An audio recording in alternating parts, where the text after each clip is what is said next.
So are you pulling everything up on here? No, you won't do that. What? No, I won't be able to do that. So what do you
What's up, Tiger fans? It's the Morgan Thomas Show with Morgan and Big Al. We are live here in Charleston Sports Pub of Downtown Greenville. Man, if you can hear me, yeah. Let me know over on the audio, because this is the first time we've ever actually been live on location for our live stream. And it is super loud. So if you can hear us, let us know in the comments. If you can't hear us, then let us know in the comments too, because we got some ideas. Yeah, we're going to do the best we can here. Obviously, man, it's an incredible crowd here at the Charleston Sports Pub. It is a madhouse, as I kind of expected it would be. It's kind of crazy here. St. Patrick's Day, got the Clemson, Tee Higgins, signing here going on. It's just absolutely nuts, but there's a lot of good stuff going on out here, so get out here and join us. Yeah, we appreciate you joining and supporting us as always. Like I said, this is new for us because not only is this our first on-location live event, but Alan and I, we normally don't ever see each other in person. Yeah, and I like to keep it that way, but here we are anyways today, so we'll just go with it. So as you can see, we have our Charleston Sports Pub logo at the bottom left-hand corner or the bottom right-hand corner, however you're watching it. And then in the middle there, you can see another camera. Alan brought his camera to be able to show you exactly what the crowd looks like right now. We've got, a couple of hundred people here already waiting in line for Tee Higgins as he is signing autographs with people and having a good time. So make sure, if you're a big-time Clemson fan, come on down and let us, get your autograph for Tee Higgins. Yeah, then that's just proof. I mean, the camera there shows you what type of madhouse it is. This is not pumped-in noise. This is not crazy. This is exactly what we thought it was going to be like, and here we are. So we got some people over in our chat on YouTube, Al, saying that the audio is pretty good. So we tried to do noise reduction on the mics. Yeah. So we kind of got a 30,000 100% noise reduction on the mics, and we asked them to turn the volume down on the music just a little bit. Just a little bit. Because we still want it rocking. Of course, absolutely. You know, we need something rock. We need something like this because, you know, Al, there's no sports right now. Yeah. Which is crazy. It's almost just unbelievable. I mean, this is not ever anything I thought I would see during my time. You know, sports is kind of our livelihood in a lot of ways, and it's just unbelievable to not have anything to watch. Everything's getting canceled. Everything's getting postponed. I guess it's kind of, you know, a lot of people are saying it's overreaction and that kind of thing. Morgan, what are your thoughts on that? Do you think it's overreaction? Do you think it's the way it needs to be? What are your thoughts? Well, I mean, I think, you know, at first I thought it was an overreaction. Yeah. I mean, I don't know if you should shut down everything for 2.5 months because it doesn't seem like anything's going to happen until June now. Right. But and I'm really more upset about people who are seniors on those spring teams. Yeah. You know, like the softball girls, like M.K. Bonamy. Yeah. I mean, she transferred from Notre Dame to play Clemson on her for her final year at first base for the softball team, and she's done. You know, so that's pretty upsetting for me. Yeah, and I can see that for sure. That's kind of one of the things that I thought. As a matter of fact, I've seen a few things floated out there. I don't know if they're internet rumor, if they're true, that the NCAA is looking at kind of granting those people an extra year if they want to come back and play again due to all this stuff. I got to tell you, I thought it was a little bit of an overreaction. You know, I guess it's better to overreact and underreact, you know, to make sure everybody's safe. But I can't believe they kind of canceled everything so far out. I thought they would kind of cancel everything for a couple weeks, see how things settled out, see how things progress, and then go from there. But they just kind of took the rug out from under everybody. So if you're just tuning in and you're wondering what in the world is going on, again, we are live in Downtown Greenville at the Charleston Sports Pub of Downtown Greenville. A good friend, Perry Freeman, is owner-operator, and we are here for the Tee Higgins signing. So if you're a big-time Clemson Tiger fan, you can see down there in the middle that we have a second camera on the Tiger fans that are here waiting to get their Clemson memorabilia signed. Footballs, helmets, mini helmets, posters, baseball or football cards, all kinds of things getting signed, and you can get your picture with Tee Higgins as well and wish him luck for his NFL draft, because that's the big thing that's going on right now is that, you know, there's not any football to be played, there's not any baseball to be played, not any softball to be played, not any racing to be done, but at least there's the NFL draft. Yeah, that's right. We do have the draft, and we got to talk about that a lot tonight as well. Got some videos and some clips to show you as well. But, I mean, like Morgan said, there's a lot of people coming around here, a lot of people looking to get some autographs from Tee Higgins, getting pictures with Tee Higgins. And more importantly, you can get your picture with Morgan Thomas and Big Al from the Morgan Thomas Show if you want to come down here. No pictures, no pictures. Morgan loves pictures. Don't let him lie to you. You know, I wouldn't start my own YouTube show if I didn't love myself a little bit, you know, just a little bit. Just a little bit. I have 5 pictures on my nightstand of myself right now. So do I. Yeah. But of you, not me. Oh, wait. Well, again, we are here, and like Alan said, we have, before the show came in this week, I went and did an interview with Mark Childress and talked to him about Tee Higgins, Isaiah Simmons. I also did an interview with Dan Parlagreco, who is writer for DTP NFL Sports Draft and Analysis. So you can check that out on Amazon.com. We have video of that as well. We have Ellis Tolbert as well, one of our good friends that comes on the show every once in a while. But we need more of Ellis Tolbert because he is an NFL master. Absolutely. He knows everything about the NFL, way more than I could know. But we had a good time, and so periodically throughout the show tonight, it's going to be a longer show, not just an hour, but periodically through the show, we're going to play those videos. But Al, so we talked about the virus. Yep. And it is, and you mentioned to me that how do I feel about it? I mean, I think that people are taking the right precaution. You know, my work is making me work from home until April, and I'm trying to bust my butt, work my tail off, so that they allow me to stay at home. Yeah, that would be a good thing. I told them, I was joking with you earlier this week, it's like, did they not know you do that anyways? I mean, it's a good thing. Yeah, you don't want to get everybody sick. Obviously, this is kind of a virus nobody knows anything about. All we know right now is it's affecting everything that we do, including our sports and our daily lives. So it's pretty nuts right now, but I think the thing to do, like I said, is it's better to overreact than underreact. We want to make sure everybody's safe, and that we kind of come out this positive on the other side. And you can see right now live on the bottom of our screen, Tee Higgins is signing autographs for Clemson fans, or really any football fan. You don't have to just be a Clemson fan. Right. But he's signing autographs for the people who come up. We're the second floor of the Charleston Sports Pub right now in downtown Greenville, and having a good time hopefully we can grab some grub. Let me ask you this: what's your favorite meal here at the Charleston Sports Pub? Well, I've actually mentioned this on the show several times before. It's definitely the Legend, which is on their brunch menu.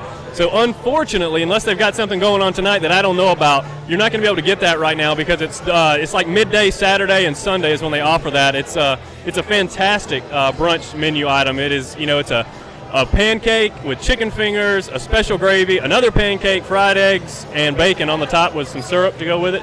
It's phenomenal. If you haven't had it, you need to get down to the Charleston Sports Pub and try it out. I also like the spicy garlic wings. That's kind of my go-to flavor here. So, I mean, you can definitely get wings right now, and there's a lot of people having them. As a matter of fact, I'm trying to see. My parents are actually here supporting us tonight. Oh, where are they at? So they're over there right over there, that direction. So wearing orange. I don't know if they're eating wings or not, but it's definitely a good place to get some wings. They got a ton of flavors here. Yeah, we appreciate them coming out and supporting us. We appreciate you supporting us online on YouTube, Facebook, Twitter, Periscope, wherever you get your Clemson content online. We try to be that provider for you, and we hope you enjoy the show.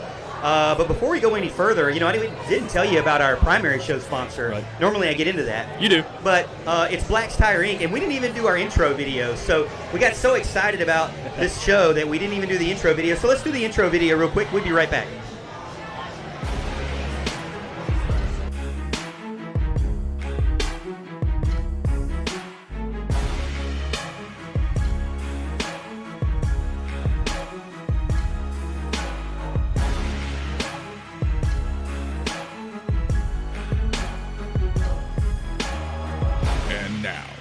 The Morgan Thomas Show. Brought to you by Black's Tire Inc.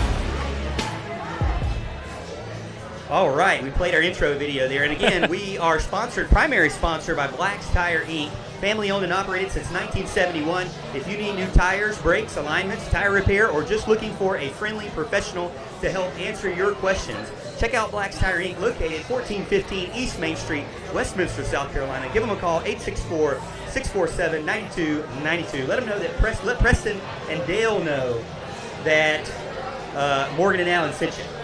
Yep, absolutely. They do good work there. Like you said, Morgan said, he's had work there. I've done work there as well. And I want to apologize to anybody on Facebook that's kind of sending us comments right now. We are doing our best to check the phones and kind of see what everybody has to say, but I got to tell you, it is sensory overload in this place right now. There's a ton going on. There's a lot of people. There's a lot of noise, and we're trying to remember exactly what it is we're trying to say while trying to keep up with everything else. So just kind of bear with us. And we've got like a 6-hour show, and we made no plans. Yeah. We have no idea what we're going to talk about for 6 hours. No notes. It's the first time I've ever done a show with no notes. I don't know how I feel about it. You have no notes? I don't have any notes. Do you have notes? So, I never have notes. Well, there you go. I wing it as I go. But, again, thank you so much for joining us and supporting us on Facebook, YouTube, Twitter, Periscope, wherever you're watching the show. We got a ton of people over on YouTube, a ton of people over on Facebook. I can't even check Twitter. I don't have another phone to check Twitter. But thank you so much. If you want to get in and ask us any questions, we don't have our call-in line right now because it would be impossible for us to hear you. Yeah. But you can leave a comment over on Facebook or YouTube. I already see a comment. Where are you eating? If you can see down in the left-hand corner, Charleston Sports Pub. Now, that is actually the Charleston Sports Pub of Clemson, but that's not where we're at. I said this last week. I said downtown Clemson, but I didn't mean that. You didn't. I was actually lying. I tried to help you out. Downtown Greenville. So, downtown Greenville, I think it's Washington Street, correct? East Washington Street, yep. East Washington Street. Where the old Wild Wings used to be. Correct. Now we're here, and man, it is popping. And we're right next to the golf simulator. Look at it. It's like what hole is that? That is Pebble Beach right there. Number 3. I don't know. I'm thinking that's hole number 7 on Pebble Beach. There you go. Man, before we leave, we got to try that out. Oh yeah, absolutely. So if you come down here, you don't just eat pancakes and fried chicken. That's right. But you can also play golf, which is really cool because I've never really played on a golf simulator, and I'm sure if you paid somebody, it probably costs a lot of money. But I'm thinking as long as you come here, you're a patron, you get a chance to be at the golf simulator. I think that's how it works, right? I really don't know. We'd have to ask the owner, Perry Freeman, to see what's going on there. They've also got a soccer or football simulator on the other side as well. So there's all kind of cool stuff to do at the Charleston Sports Pub. That's kind of one thing they're known for. They're known for their atmosphere as well as their food. I mean, they got tons of cool games, tons of things to keep you involved over here. It's just a great place to be. If you've never caught a game here, come check it out. Now wait a minute, that's a soccer simulator over there? That's what it looks like. I see a soccer ball sitting on the floor, so that's my guess. Okay, well, I was a practice dummy at Anderson University. You were? So I'm going to go over there and try to break another ACL in a few minutes. So I can't wait to try out the soccer simulator. I see another soccer ball over here. So I guess whatever you want to play, they just dial it up, whatever Maybe channel. so, yeah. As long as you don't break it. Now, you make sure you don't break it. Right. So, again, we're here at the Charleston Sports Pub talking all things Tee Higgins and the NFL draft. Yeah. So let's get into Tee Higgins a little bit. Let's do it. All right, so he didn't do. All right, now we have the. This is a special guest. Barry Special guest. Get in here. Into the middle here. Man. So welcome to the show, Barry. This is we are live right now, if you believe it or not. You just gotta talk a little close to it so they can hear you because we're popping. The atmosphere is just rocking. Right? It's electric. Electric is the word you're looking for. Yep. So this is the time to ask. We were just talking about this a second ago. We were talking about your simulators you got over here. So tell us kind of what you got going on in the simulators. Does it cost anything to do this? Kind of what's going on there? Yeah. So throughout the week they're free, so you can come anytime with your family and play. On the weekends it's $20 an hour. So Friday and Saturday is $20 an hour, just because they usually stay pretty full the whole time. So when you got high demand, you got to put $1 onto it. But they're getting rowdy. They're literally. Now this is what I was told. Now this is not why I bought them, but I was told that these exact ones are in the White House. The exact same ones. They're endorsed by Bubba Watson. Supposedly Bubba Watson has them. They're pretty realistic. I mean, it's really how if you go and play and swing, you'll see like if you usually slice it a ton, you're probably gonna slice it a ton. Yeah. So, I shoot my normal 116. Yeah. So they're pretty realistic, I think. So I mean, it'll show it if you don't make contact, like I tend to do, right? That's correct. Good. That's correct. Fair enough. But we act like that doesn't happen. You just press mulligan on that, and you go about your day. Exactly. Yeah, I get you a little live shot there of hole number 7 at Pebble Beach. You can come down and check that out. I mean, it's a beautiful hole, by the way. Oh, even on the simulator. Yeah. Oh yeah. But I don't know if I would pay to play just as good as I normally play. Because that's why I stopped paying for real golf, because I get my money's worth. If it's $55, it's going to be about a penny a ball, because that's how many I'm going to lose. I will say it's like very realistic. I mean, if you're hitting like near the water, which I do a lot because I'm around the water, because obviously, I mean, there's like alligators and stuff. You can see them and hear them, and so it's pretty real. I mean, it's fun. I'll come up here sometimes. Random times and work on my swing a little bit. It hasn't helped me, but I'll try. So I don't want to embarrass myself here, but I'm pretty sure I saw something on your site not too long ago about a contest. They're having a hole-in-one contest. Is that you? That's true. Help us out here. All right, tell us about that. Yeah, so you can come in. If you get a hole-in-one, we're doing it again because the Masters, obviously, unfortunately, is not going to be with us. So we're doing it Masters weekend again. If you get a hole-in-one, you can win $10,000. No exception. This is Masters weekend. That's Saturday, 1 to 5. $10,000. You get 3 swings. They'll give you 2 additional swings if you tag us that day, just on Facebook or whatever. But yeah, 3 swings, you get a hole-in-one, you win $10,000. Literally, duffel bag of cash. You walk out the door with it, no strings attached. Fantastic. But you got to spend a little bit at the pub and maybe get some wings as you go too. You got to spend $9,000 at the pub in order to qualify for the $10,000 prize. So, that seems like a fair deal. Yeah, that's very fair. I mean, you're really going to come out $1,000 on top, right? And then we take the taxes out, which is $900. There's really no strings attached. There's no duffel bag either. But if you get the hole-in-one, it's $10,000. We won't argue it. We actually want you to win. I mean, I would love for someone to win the $10,000. It'd be great. Has anybody ever won this before? Have you done it before? We have done it before, yeah. Okay. Yeah, we did it back in November for whatever tournament that was then. But they did not win. We had a couple of guys get really close, like very close, but no one won. Okay, all right, fair enough. So now that you got Tee Higgins here, what are your thoughts? Do you think he's going to go in the first round? How are you feeling about him? He's a great kid. I notice a lot of times we see you can base their draft stock when you really meet him and talk to him. He's been very personal guy, great guy to work with. The fact that he's even here today, he could have easily canceled, and he probably should have canceled. But he said to me, he felt obligated to fans and other people to be here. So I think that says a lot about a guy. Anytime you see the kids come through and they got a good head on their shoulders, I think that's really what teams look for. And it doesn't help that you guys watch him play football. He's pretty good. So, Yeah, I'd be shocked. I think anybody that lets him get out of the first round will regret it. I think he'll make him pay later on. Definitely. Yeah, well, he's definitely one of those big guys that can go up and get 50-50 balls, and especially, being 6'4", he has the ability to high point things, and I think that's going to really pay off, in the red zone. And they're saying, the rumor is that he may go to the Bills and be with Josh Allen, a big young guy there, and he can develop underneath him.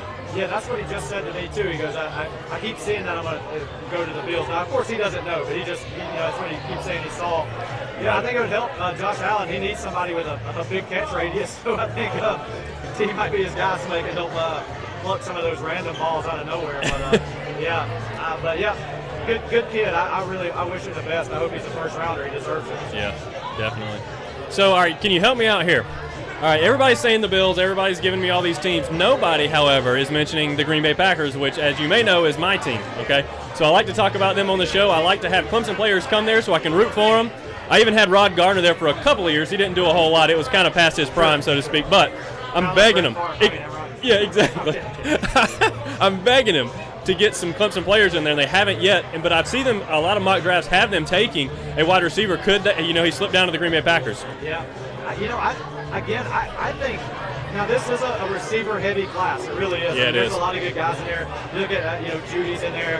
Some of the names are blanking, but there's 4 or 5 I think first-round receivers in there.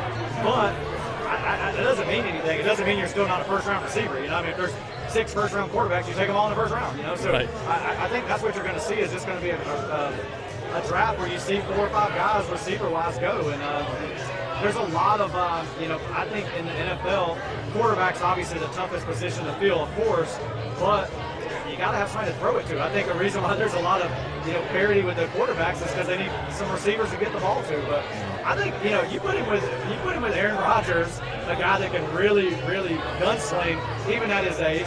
But, that could be a match made in heaven for T. I think for T, and he can teach him. He can mold him and build him a little bit. He's been working. Trevor's a phenomenal quarterback, but Trevor's young. Yeah. Could you imagine being able to just learn from Aaron Rodgers as a receiver? That alone. I would be lobbying for that. So you're telling me there's a chance? I think there's a big chance. All right. That I can get on board with. As good a chance as you getting that hole in one. Exactly. On Masters Day. Exactly. So, right on. There's a 1 in 32. Yeah, exactly. Let me get back to everything. Hey guys, thank you guys. Appreciate it. Glad to be on the show. I'll be back soon. Thank you. Later, brother. Man, that was great to have Perry over here, owner and operator of the Charleston Sports Pub, to talk a little bit about Tee Higgins, who is right here kind of enjoying himself. Let me give you a little spot here. Man, the line has just kind of opened up, so it kind of, it's just like the grocery store. That's right. You get about 50 people in a row. Yeah. They all run through, then you get no one for about 30 minutes or so. But we want you to come down to Downtown Greenville, Charleston Sports Pub. He's going to be here, I believe for till 9 o'clock. So we're going to try to be here as long as we can, as long as Alan's ankle can handle it, my knees can handle it. We don't know if that'll be another 5 minutes or so. Yeah. But again, we want to thank you so much for joining us tonight over on Facebook, YouTube, Twitter, Periscope, wherever you're watching the Morgan Thomas Show with Big Al. Again, we are here at the signing for Tee Higgins at the Charleston Sports Pub, Downtown Greenville. Make sure you like and share the video with your friends so that they can be a part of the show and come visit us. Hey, we will bring you on the show. If you say, hey, what's up, Big Al? Or what's up, Morg? We will bring you on the show and talk about some Tee Higgins in the NFL draft. But, Al, we talked about, I had some interviews. Yes, sir. And I wanted to get to one. Let's do it. But before I get to an interview, I wanted to tell you about our second sponsor. Bring it. And that is that we not only dress for success, as you can see, but we TS for success. I am wearing all Tiger Sports Shop gear, and Alan is also wearing all Tiger Sports Shop gear. If you've ever heard of the Tiger Sports Shop, it's tigersports.com if you want to check them out online. Again, tigersports.com. But you can also check them out downtown Clemson and on Tiger Boulevard in Clemson. And they have literally everything. And the reason why we became partners with them is because we only shop there. Like every time we go to downtown Clemson to get new Clemson gear, that's where we end up buying our clothes from. So we talked to Sean, we talked to Julie, and we said, hey, we want to partnership with it because we love what you guys have. We love your selection. So go check them out in downtown Clemson or on Tiger Boulevard or online if you're nowhere near Clemson, tigersports.com. Yeah, anybody that knows Clemson knows that Tiger Sports Shop is the place to be. They've got the biggest and the baddest selection in all of Clemson. I'm actually wearing right now, I'm wearing their Tiger Sports Shop gear. This is their own apparel line they're trying to push right now. It's the same quality, you know, and a more affordable price and as the big brands. You know, they have the Cutter and Bucks, they have Antiguas, they have all that good stuff as well. But this is the Tiger Sports Shop official brand clothes, and they're fantastic. I love this shirt. It's one of my favorites. They have a lot of new stuff. I went in there just the other day, as a matter of fact. They had a ton of new stuff, which never is a good thing for my wallet, but I always like getting new clothes from there. A lot of new clothes, new Tiger stuff to show off there around town and at work and things like that. So, yeah, give Sean and Julie a shout and tell them the Morgan Thomas Show with Big Al sent you.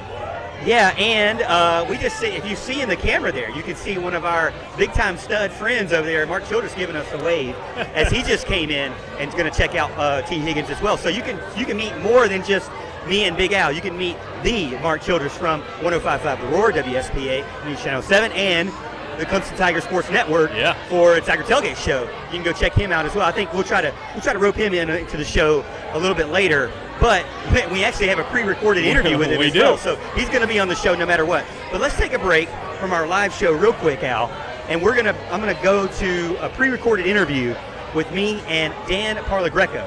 All right, he is the draft. I see Alan's mom and dad leaving.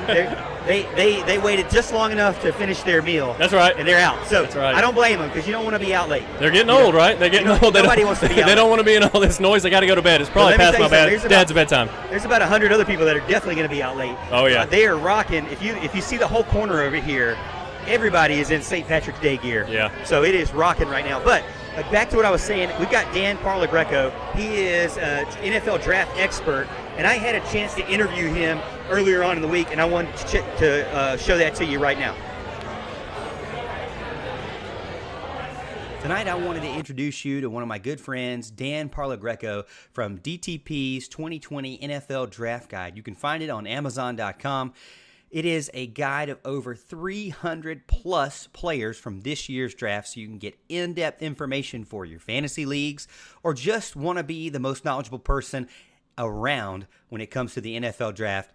Dan, thank you for coming on the show. And the first question out the gate is for those of you who are watching and maybe don't know Dan, how did you get into it?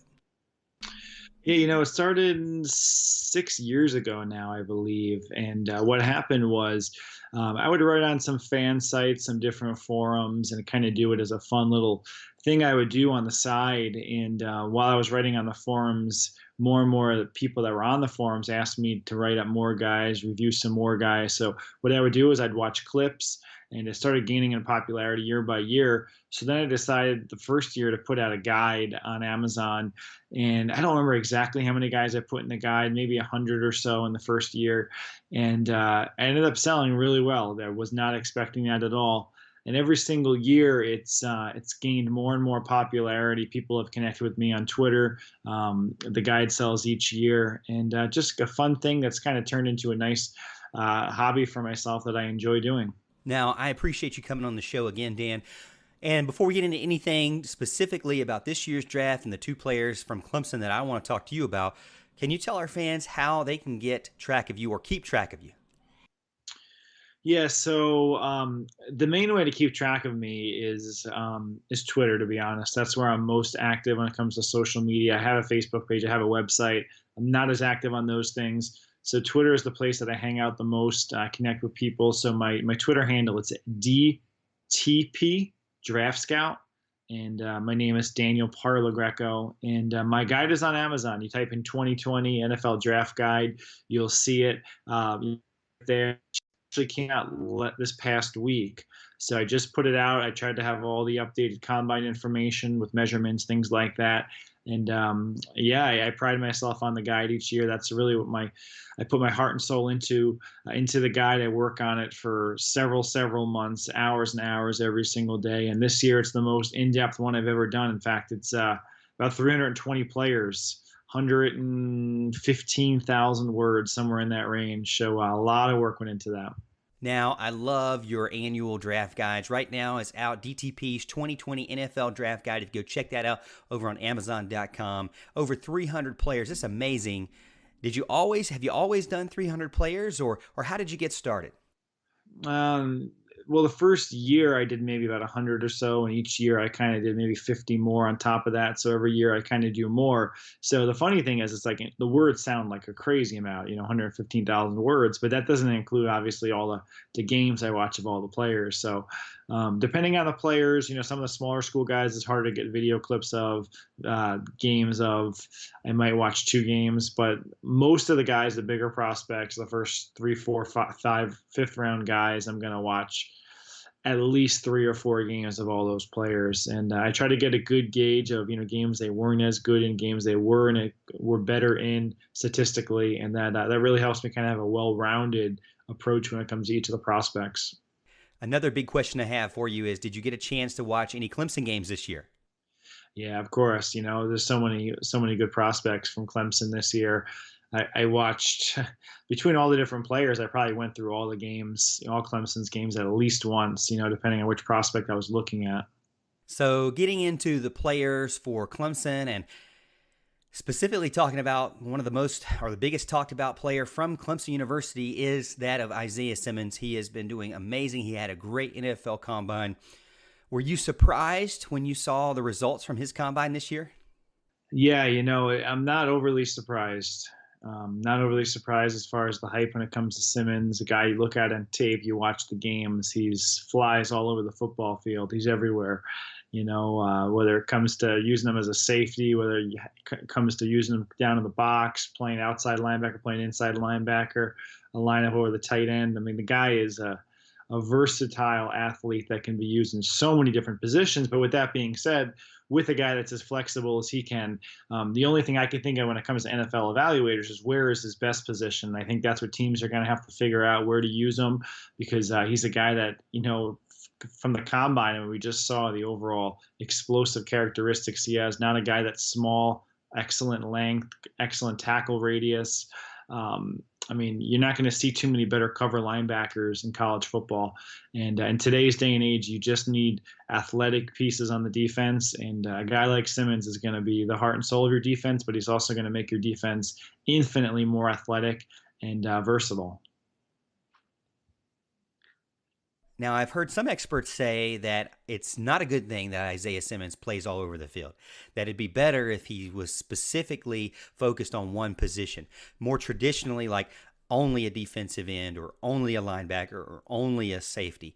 In Isaiah Simmons' case, he can play all over the field, and in many cases, as Clemson fans know, he can play safety on first down, linebacker on second down, and defensive end going after the quarterback on third down.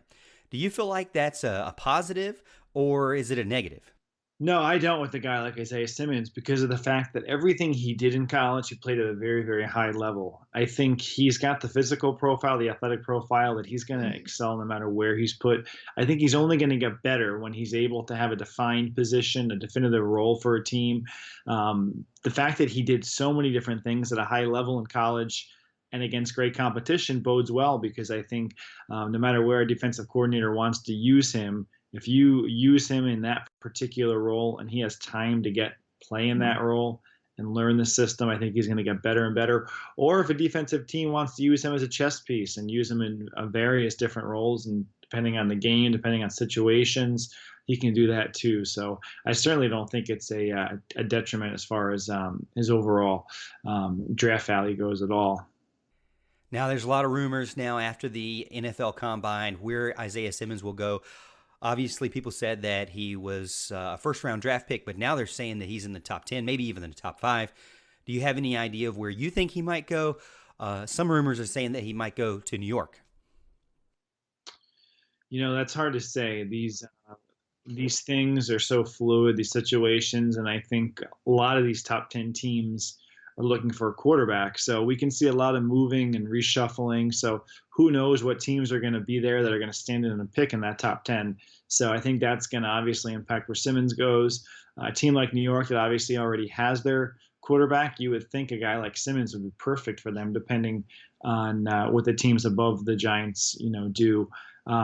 But I think it'd be a great situation for him. I think a situation like that where he can instantly make that defense more athletic, younger, more explosive, more dynamic. I think he could be a really nice fit with the Giants defense. All right, now transitioning over to Tee Higgins. He's another player for Clemson that's going to be drafted more than likely in the first round, maybe in the early second round. What are your thoughts on Tee Higgins, and what are some strengths that you think he brings to the table? Yeah, I think you look at a guy that's 6'4", 216 pounds. Obviously, he's got size. He's got a catch radius on his side. So I think when you're dealing with defensive backs, that very few defensive backs are taller than 6'1", 6'2". So I think he's going to have a height. He's going to have a reach advantage. I think a guy that's going to be a red zone mismatch, a guy that can use his size to compete at the catch point, out-muscle smaller defensive backs, excellent 50-50 situations, a guy that's going to work really, really hard too. He's going to battle down the field. You know, you saw sometimes this year Trevor Lawrence would bail out, and Tee Higgins was the one working that second and third level stuff down the field, trying to create for himself, create a quarterback-friendly target down the field. I think he's a guy that's, the problem with the wide receiver position is, as we've talked about, is there's just so many players, and depending on where these teams fit these guys in, Tee Higgins can go anywhere from somewhere in the first to somewhere, in the middle of day two. We just don't know. And I think we're going to have to see how these teams feel about a guy, but there's no doubt he's got significant talent. Now, on the opposite end, we just got done talking about his strengths. What do you think some of his weaknesses are? Well, I think some guys might look at his frame, a guy that can possibly put on some more size, some more muscle with a 6'4" frame, maybe a little bit lanky. I think some of his routes there could be a little more nuance somewhere within his routes. Needs to maybe learn some better footwork at the top of his routes, create through the stem a little bit more. There's some nuances he can work with his route running ability.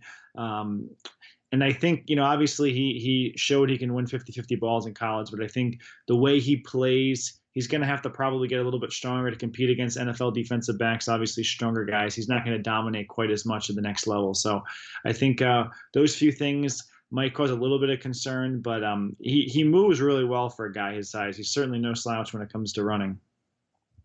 Again, we're talking with Dan Poligreco from DTP Draft Scout, and his book is out now on Amazon.com.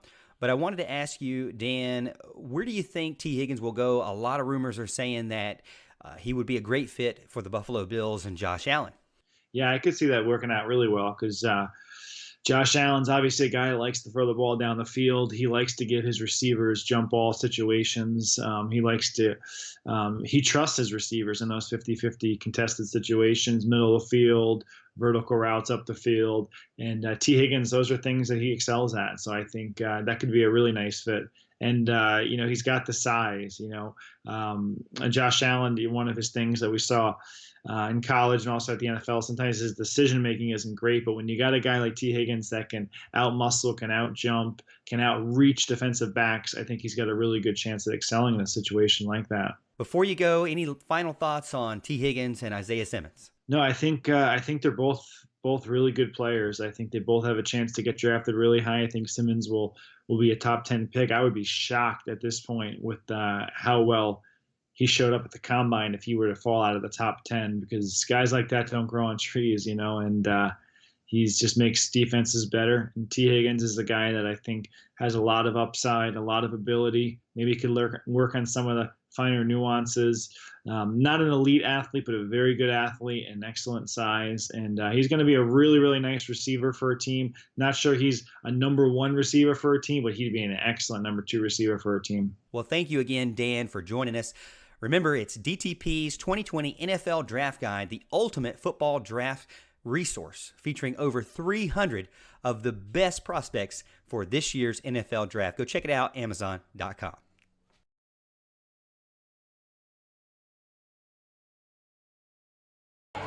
I didn't realize that the picture would just disappear on us. Oh, yeah. We're learning as we go here because we're live. First time we've ever done a live show here. But you just got done watching and listening to Dan Poligreco. He's part of DTP Draft Scout. He actually out, so he kind of started like us. That's why I liked him so much, because he started a couple of years ago. Okay. He was on forums. Right. And he just started talking about the upcoming draft. Sure. And then he noticed people didn't know a lot about it. So he was like, well, I'm going to study it. And so he started posting about every single player that he could get to. It was maybe 50, 60 players at first. And then he had people like, hey, I'll buy a magazine if you send me one. Yeah. And so he's like, well, you know, over the years, Amazon now it's a lot easier to start your own magazine or book nowadays, right? So what he did is he went and started his own book on Amazon, and he's been doing that for a couple of years now, and he loves it. And he says he makes a couple extra dollars here and there on it. Yeah. You know, it's not going to make him rich or anything, but it's something he loves to do. And now he's gotten up to over 300 players that he covers. I mean, he's talking, you know, a lot of hours. You know, I told you that it'd be kind of cool if you and I did like a Pat Ford kind of a 40 kind of magazine. Yeah. We go through every team, maybe just the ACC teams. Right. But as I'm talking to people who do magazines, I mean, that's hundreds of hours if you want to make sure you're doing it right. Yeah, absolutely. It's hours that we don't have, that's for sure. He's kind of the same as us. You know, we do this for fun. We don't make a lot of money at it, but it's a great time, and hopefully, hey, who knows what it'll turn into one day, right? Yeah, and I want to let you know, too, thank you to the manager for Charleston Sports Pub, Downtown Greenville, for getting us this amazing sweet tea. With Tee Higgins here with Sweet Tea. You know, Sweet Tea is kind of his nickname. Right. But I'm drinking this Sweet Tea, and man, it is amazing. Yeah, it is. I could plug this in. I could put this as an IV. Yeah, it's almost like a syrup, right? It's fantastic. Yeah. So, I mean, I can already tell you, you know a place is good when the Sweet Tea is good. Yeah. Because if they can't get the Sweet Tea right, can you really trust them? I got to be honest, I'm a big sweet tea guy. There's one of my favorite restaurants. I'm not going to mention it. You know, they're not a sponsor here.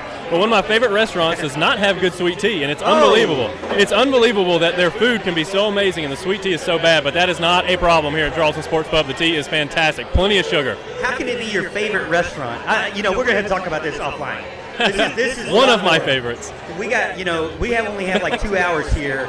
And we don't have enough time to discuss that problem that you got going on. I understand. But, you know, problem. I didn't get a video of it. You guys, we were doing the interview. You saw the pre-recorded interview from Dan Parley-Greco and I. We had a couple of days ago. And during that time, though, Mark Childress came in, and he had tried out hole number 7 at Pebble Beach. And sure enough, I mean, it feels, he said it feels like it's the real deal. I mean, he did slice exactly like Perry said. Yep. So if you're somebody who is a big-time avid golfer, I'd say come down here because it costs a lot of money to fly across the country to go to Pebble Beach. Yeah. Maybe just instead of paying all that money to go to Pebble Beach, why don't you just come here to Charleston Sports Pub? Absolutely. I think that's the thing to do. I mean, heck, I'm not a big golfer, but what do you have to lose? I mean, just a few bucks for the chance to win $10,000, sign me up. I'm in. Yeah, and if you're watching right now, we really appreciate you supporting us over on Facebook, YouTube, Twitter, Periscope, wherever you're watching. The thing you can do to help us out, if you like the show, the two things that you can do is like this specific video, and then the other thing you can do is share the video. That's kind of the most important part, the sharing, right? Okay, we talked about that before. Sharing is the big thing, okay? Get it out to all your friends. This thing multiplies exponentially when you share it with other people. We want to get it in front of as many eyes as possible. And you can see Tee Higgins there down in the bottom middle of our screen there. He's taking a little break from his signing right now, but again, we're over here at the Charleston Sports Pub, Downtown Greenville, and let's talk about one of my new, I guess, affiliates. Okay. That we have. So there's a video I got that I did an unboxing of that I'm gonna launch later today. Oh my! But I wanted to show you this. Check out this bad boy. Let's see if you can see it here. So check out this thing. This is a cold cast resin Clemson ring replica, and it's made in the USA. You can hang it on the wall, and it's a great gift for anyone who's graduating from Clemson. And you can customize the graduation date, just like your ring. So as you can see, I'm 18 because, you know, it took me a long time to graduate. You, on the other hand, would be year, what, 09? 09. So you would be 09. But what you think about, I mean, feel this thing. It is not cheap plastic, my man. It's definitely not cheap plastic. It's pretty heavy. And if you look at Alan's ring, Alan, show your ring to the camera there. If you look at Alan's ring, you can kind of see how close it is. How close it is you know, and it is actually also approved by the Alumni Association. So it is not just, you know, some knockoff. He gives like a portion of your proceeds go back to Clemson University. Which is always a good thing. And I got to tell you, the thing that concerns me the most about this whole deal, Morgan has this awesome plaque, okay, with his graduation year on it, but he doesn't care enough to get one for his co-host. I got to tell you, that cuts me deep. I mean, because I need one of these things. You got to have one of these things in your house. Am I right? Well, I mean, I like having it in my house. I bet you do. So here's the deal, Al. I can't wait to hear this. Me one. Oh yeah. Okay, so and I felt uncomfortable asking for two. I wouldn't feel uncomfortable asking for two. You know, we'll just need to take this offline. It's not something we really need to talk about on the air. But maybe I'll buy you one for Christmas. Sure. Maybe. But go check it out, creativereflections.com. We'll have the link in the description on this video so you can check it out. And you can also check out the link over on our Facebook page. We'll have it posted up for you so you can check it out there. But again, get one because, they're awesome. And, if you do get one, maybe get one for your friend. Don't be like me. Yeah, please don't be a Scrooge, okay? I wasn't thinking. I'm sorry. Bah humbug. Bah humbug. Maybe one day. Actually, I think I did buy you one. I'm sure it's in the mail, right? Yeah, it's in the mail. Yeah. That's right. I forgot. There's shipping problems with the virus. Oh yeah, I understand. And so it'll be there. Perfect. I'll be waiting on it. But again, thank you so much for joining us. Again, that's our new affiliate program we have with Creative Reflections. So you can go check them out and get that Clemson ring plaque. I mean, they're really that one-of-a-kind kind of thing. Yeah, absolutely. I've never seen any of them. And when Eric called me and said, "Hey, what do you think about this? I'd like to send you one and be a partner with you," I was like, "Man, send me one. This is awesome. These things are really cool." And so now that I have it in person, I'm like drooling over it even more. The only thing now is, you can put it on a bookshelf. You can put it on a wall. I just haven't decided where it's going to go yet. Very important. Maybe go next to my CJ Spiller jersey or something like that. We'll see. But again, we're here at the Charleston Sports Pub in downtown Greenville. Tee Higgins is signing autographs for Clemson fans or anybody who wants to come by. We also have a lot of great food here for you to check out and enjoy while you're here. We're on the second floor of downtown. Now, let me ask you, Al, so have you been to this downtown location before? This is the first time I've been here. I've been to Clemson many times. I've been to the one in West Ashley before, but I have never been here. So now, for those people who maybe are Clemson fans who haven't been to downtown Greenville, what's the difference? Is it kind of the same vibe? Is it different? What are your thoughts so far as you see it? Yeah, it's a lot the same vibe. The only difference is mainly the fact they do have a separate little game room, where they have the arcade games and things like that. But if they have the upstairs, that's the big difference to me is the upstairs. It's kind of a cool little thing. You feel a little distance from everything else. There was live music going on downstairs. As soon as I walked in the door, and I'm thinking, there is no way we're ever going to be able to do a show with live music going on. But now we have this other room upstairs, and everyth's kind of cool. Like I said, it's still a raucous environment up here, but it's not anywhere near as bad as being next to the band. That would not work out real well. But yeah, all the locations are great. Obviously, most of them are very similar. They have TVs everywhere. Okay, they're all side by side. You can kind of check them out. There's just I know there's not a lot of sports to watch right now, but they're going to have sports on TV regardless. Yeah, they do have sports on TV. It looks like they got a little bit of UFC. I don't even know. Are they still doing UFC? It looks like live. I don't think they have any fans in the arena. Right. So it looks like UFC's still going strong. Then they've got a replay of the LSU-Georgia game from last year. And it looks like some X Games stuff over on Fox as well. So a lot of different things. There's some old school basketball games up. So a lot of things to do. But if you don't want to watch sports, you can eat.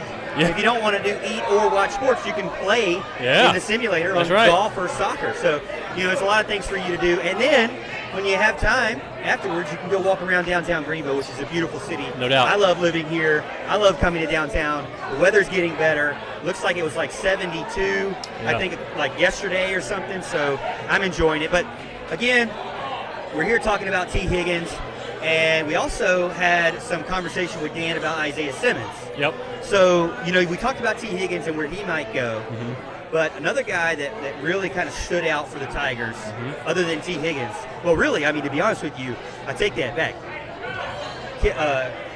Kevon Wallace. Kevon Wallace was great too. Showed out. Yeah. Tanner Muse did well. Yeah. And Ankrum and John Simpson. A lot of these guys did really well. Yep. And so we don't want to ignore them at all by any means. But the guy that did the best by far, you got to say hands down is Isaiah Simmons, right? Yeah, no doubt. I think that's plain as day. You got three potential first rounders in Tee Higgins, AJ Terrell, and Isaiah Simmons. But I think Isaiah Simmons is almost a lock to be a top 10 pick, which is incredible. for a guy who really didn't have a position. He's played all over the field. That's kind of his specialty, but his length, his athleticism, his strength is unbelievable. And, I mean, the Combine just showed everything that we already knew as Clemson fans. I mean, we've been watching him all year. I think you were kind of beating the drum at the beginning of the year. Maybe he's a better player than Chase Young. You may have walked that back a little bit later, but I think there's an argument to be had either way. He's just so versatile, and he kind of gives you a look about, every position on the defense is fantastic. Yeah, I walked it back because, man, when I said it on Twitter, which, I can get in trouble on Twitter, as you know, but when I said it on Twitter that Isaiah Simmons was better than Chase Young, I got blown up with Ohio State fans just annihilating me, killing me over it. And so I kind of retracted it because I misspoke about tackles. I want to say this. I get that defensive ends don't get as many tackles as Isaiah Simmons. Right. But that still doesn't change the fact that I still believe Isaiah Simmons could very easily go number 2 overall. Yeah, sure. And actually, we're going to talk about that more with Mark Childress in his pre-recorded interview, because he's a big Redskins fan. Right. And the Redskins are number 2 in the draft, and so he has some thoughts on that I'll hold until we play that video. Yeah. But again, back to Isaiah Simmons. I think if you're a Clemson fan, you knew he was fast. Oh yeah. I think you also knew he could jump. Yeah.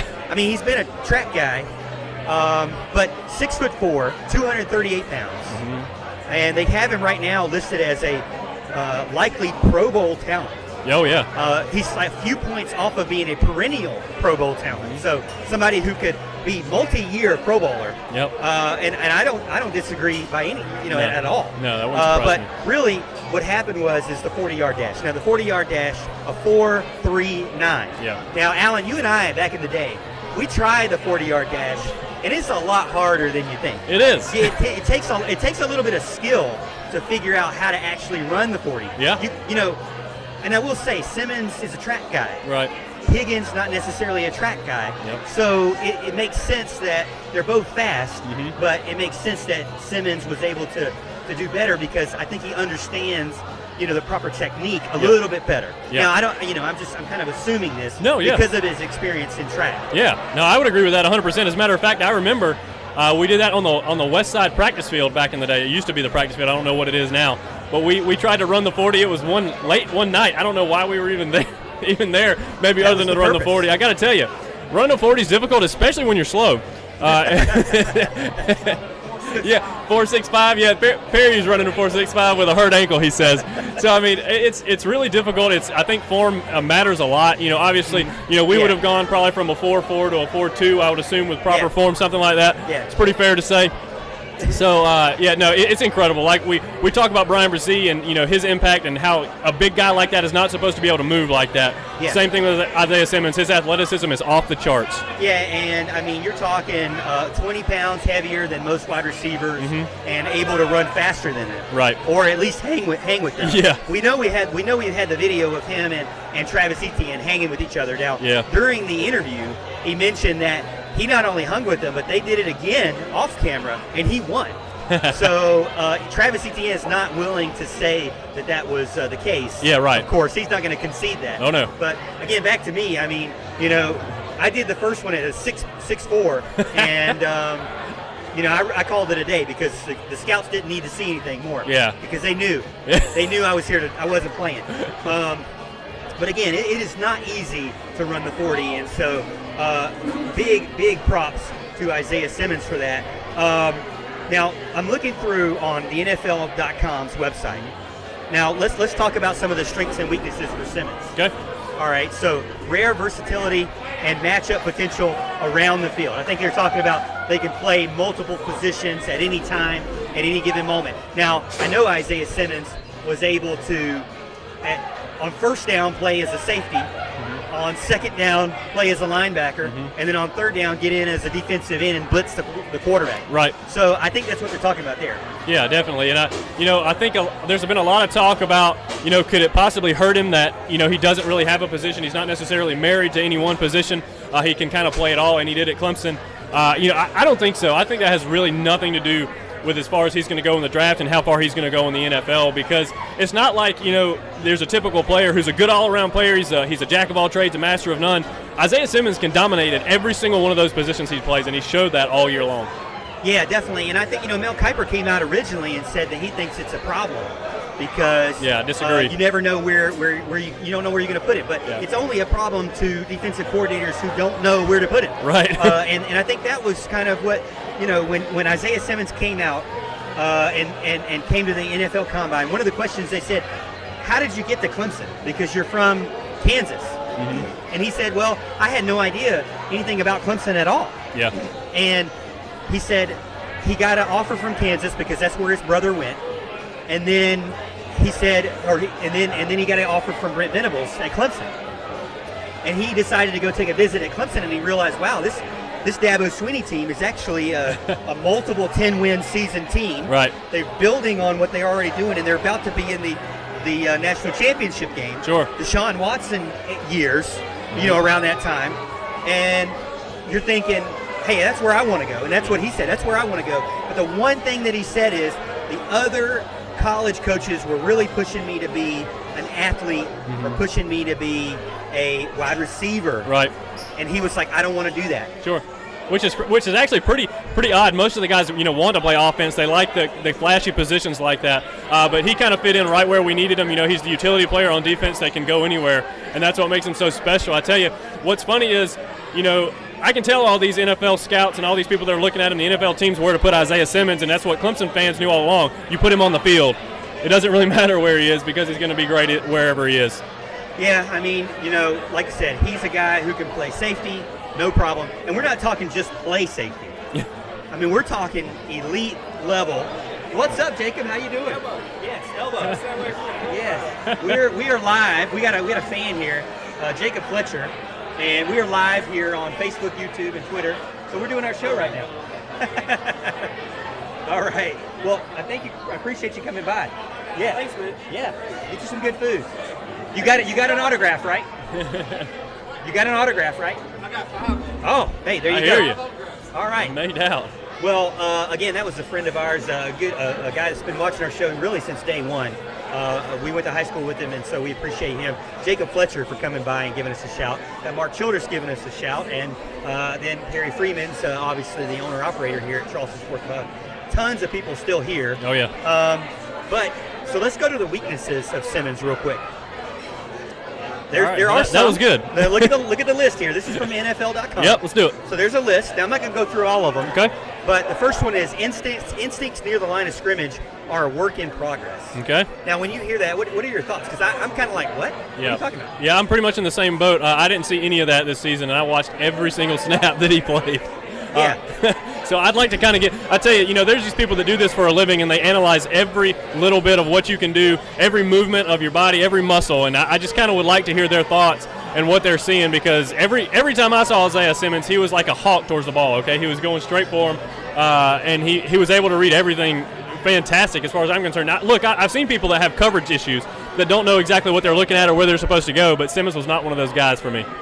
Yeah, I agree too. And I mean, one thing I will say, though, I do kind of agree with the sense of a delayed read and respond as an inside linebacker. So that was a negative, a weakness, that he's kind of a little delayed in his reads as an inside linebacker. But then again, I want to question that bullet, because how much film do you have on him being an inside linebacker? Right, it's very rare. He played mostly outside and safety and those kind of, in the nickel position and that kind of thing, or he was kind of a straight rush guy who was going after the quarterback. So I don't know. I'm not entirely sure, how much he played inside backer. So it's kind of an unfair criticism, in my opinion. So one thing I wanted to do is play some of the highlights, and we'll kind of talk through them. I don't know how long we're going to do it. Sure. But we'll talk through it. Let me see if I can pull it up real quick. We'll play some of the Isaiah Simmons highlights, and let's see if we can get it going for you. See if I can get it pulled up here.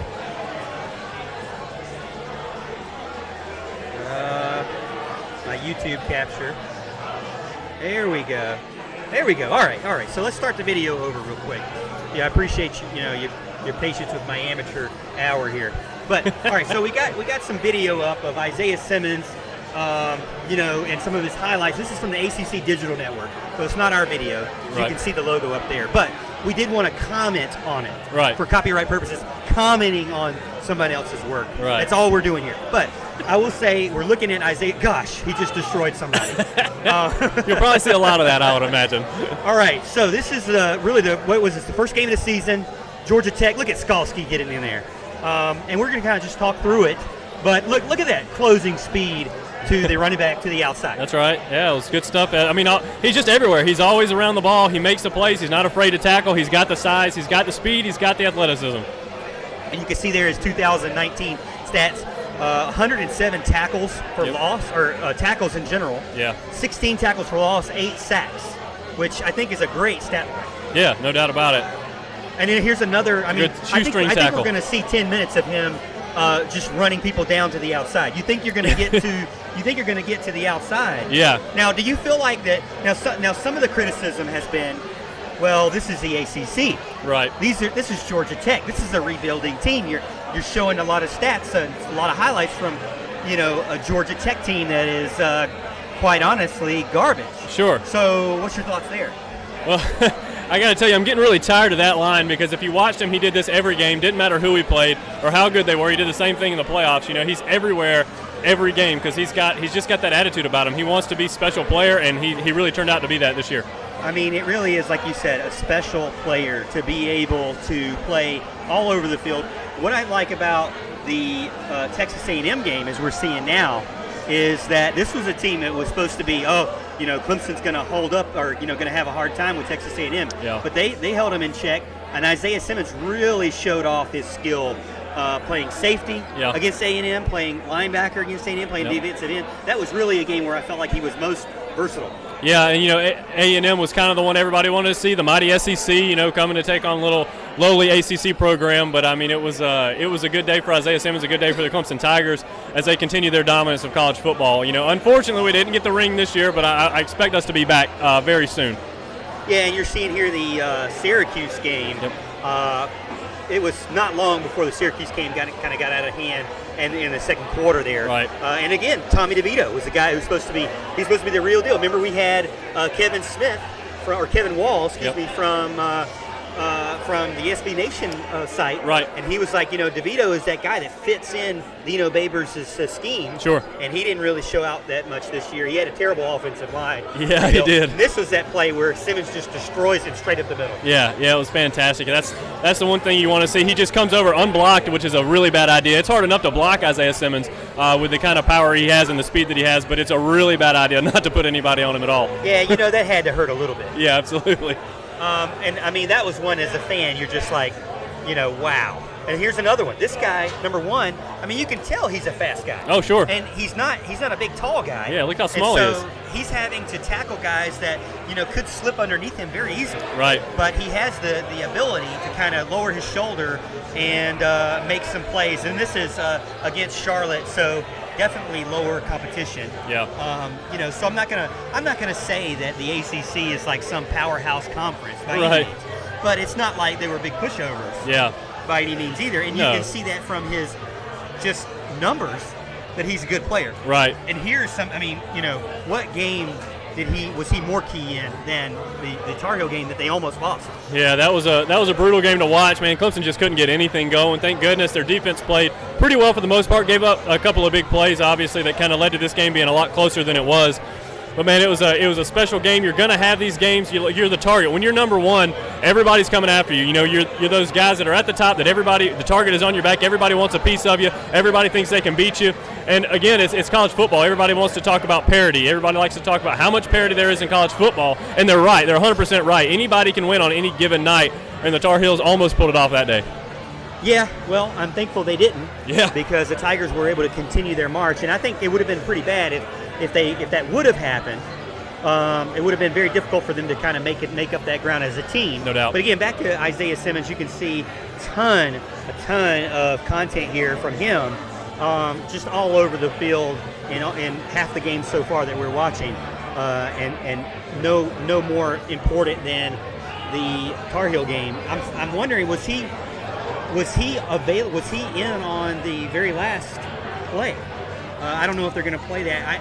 And I will say that might have been one of the plays where he did get crossed up. It could have been for sure. All I remember is, we kind of stopped him initially, and thank goodness we kept on playing. Chad Smith, I believe it was, played through the whistle there and kind of comes from nowhere when the guy was actually still, available and kind of able to get in the end zone, and he was doing our best. Everybody kind of thought the play was over. Maybe he was out of bounds, but he wasn't. And Smith comes through and kind of pummels the guy and stops the 2-point conversion, which obviously was the play of the game. Yeah, again, we're continuing to see more of Isaiah Simmons here and just his domination on the football field. And we wish him the best of luck in the NFL in the draft. We believe that he's going to be a top 5 draft pick. Yeah. If he doesn't become a top 5 draft pick, I could see where he would become at least a top 10, don't you think? Yeah, definitely. I think he's going somewhere in the top 10 for sure. So top 5 would not surprise me. I think somebody would be crazy not to take a chance on him in the top 5. I wish, here I am again, wishing he'd go to the Green Bay Packers. That's way too far down. I wish they'd trade up to get him. But everything that I've seen, the Packers are wanting to go offense, which is kind of typical. They want to get Aaron Rodgers some weapons. But, man, I'd love to see Isaiah Simmons in the green and yellow. And, again, we are here in the let me get the picture up here. Tonight I wanted to introduce you to one of my good friends. All right, yeah, so we're back. Sorry about that. So we had a little error there with the video, but we're back. If you're just now tuning in, I noticed we had a big jump of people tuning in over on our Facebook page.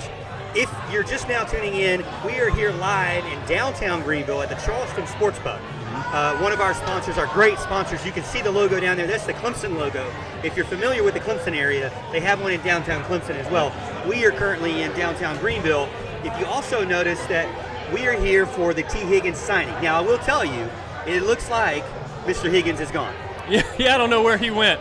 That may be over right now. It was supposed to be an event from 6 to 9. I don't know if it was specifically the Tee Higgins sign or not that was 6 to 9, but he got a ton of people in line when we got here. So maybe he's just maybe he's as fast signing as he is on the field, and he decided to get through early. And he got a picture there of Mr. Mark Childress playing some. Watch this go into the ocean. Simulation golf as he's over here on Pebble Beach. Oh, in the sand. Hole number 7. Nope, he didn't even make it. Hole there.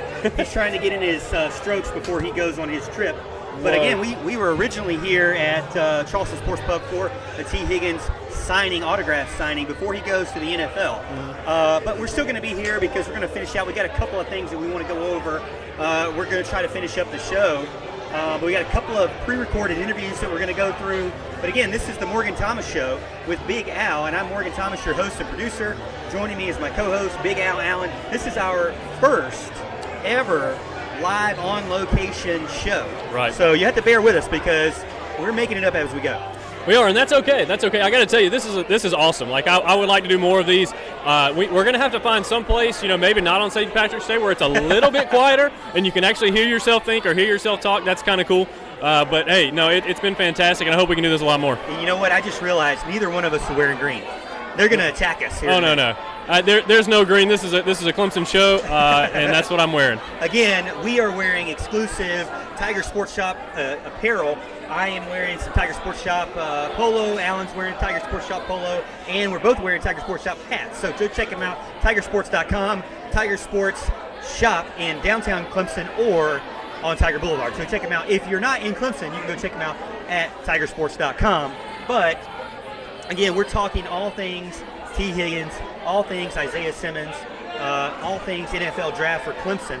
Get in on the comments if you have any questions about what you think or any comments that you have on what's going to happen for the NFL draft. Because, again, like we started the show with, Al, there's really no other sports to talk about right now. I mean, UFC's playing it right now with an empty crowd. Yeah. The WWE, I told you last night, Friday Night SmackDown. Right. Empty stadium. Yeah. It's very weird. Now, let me ask you this.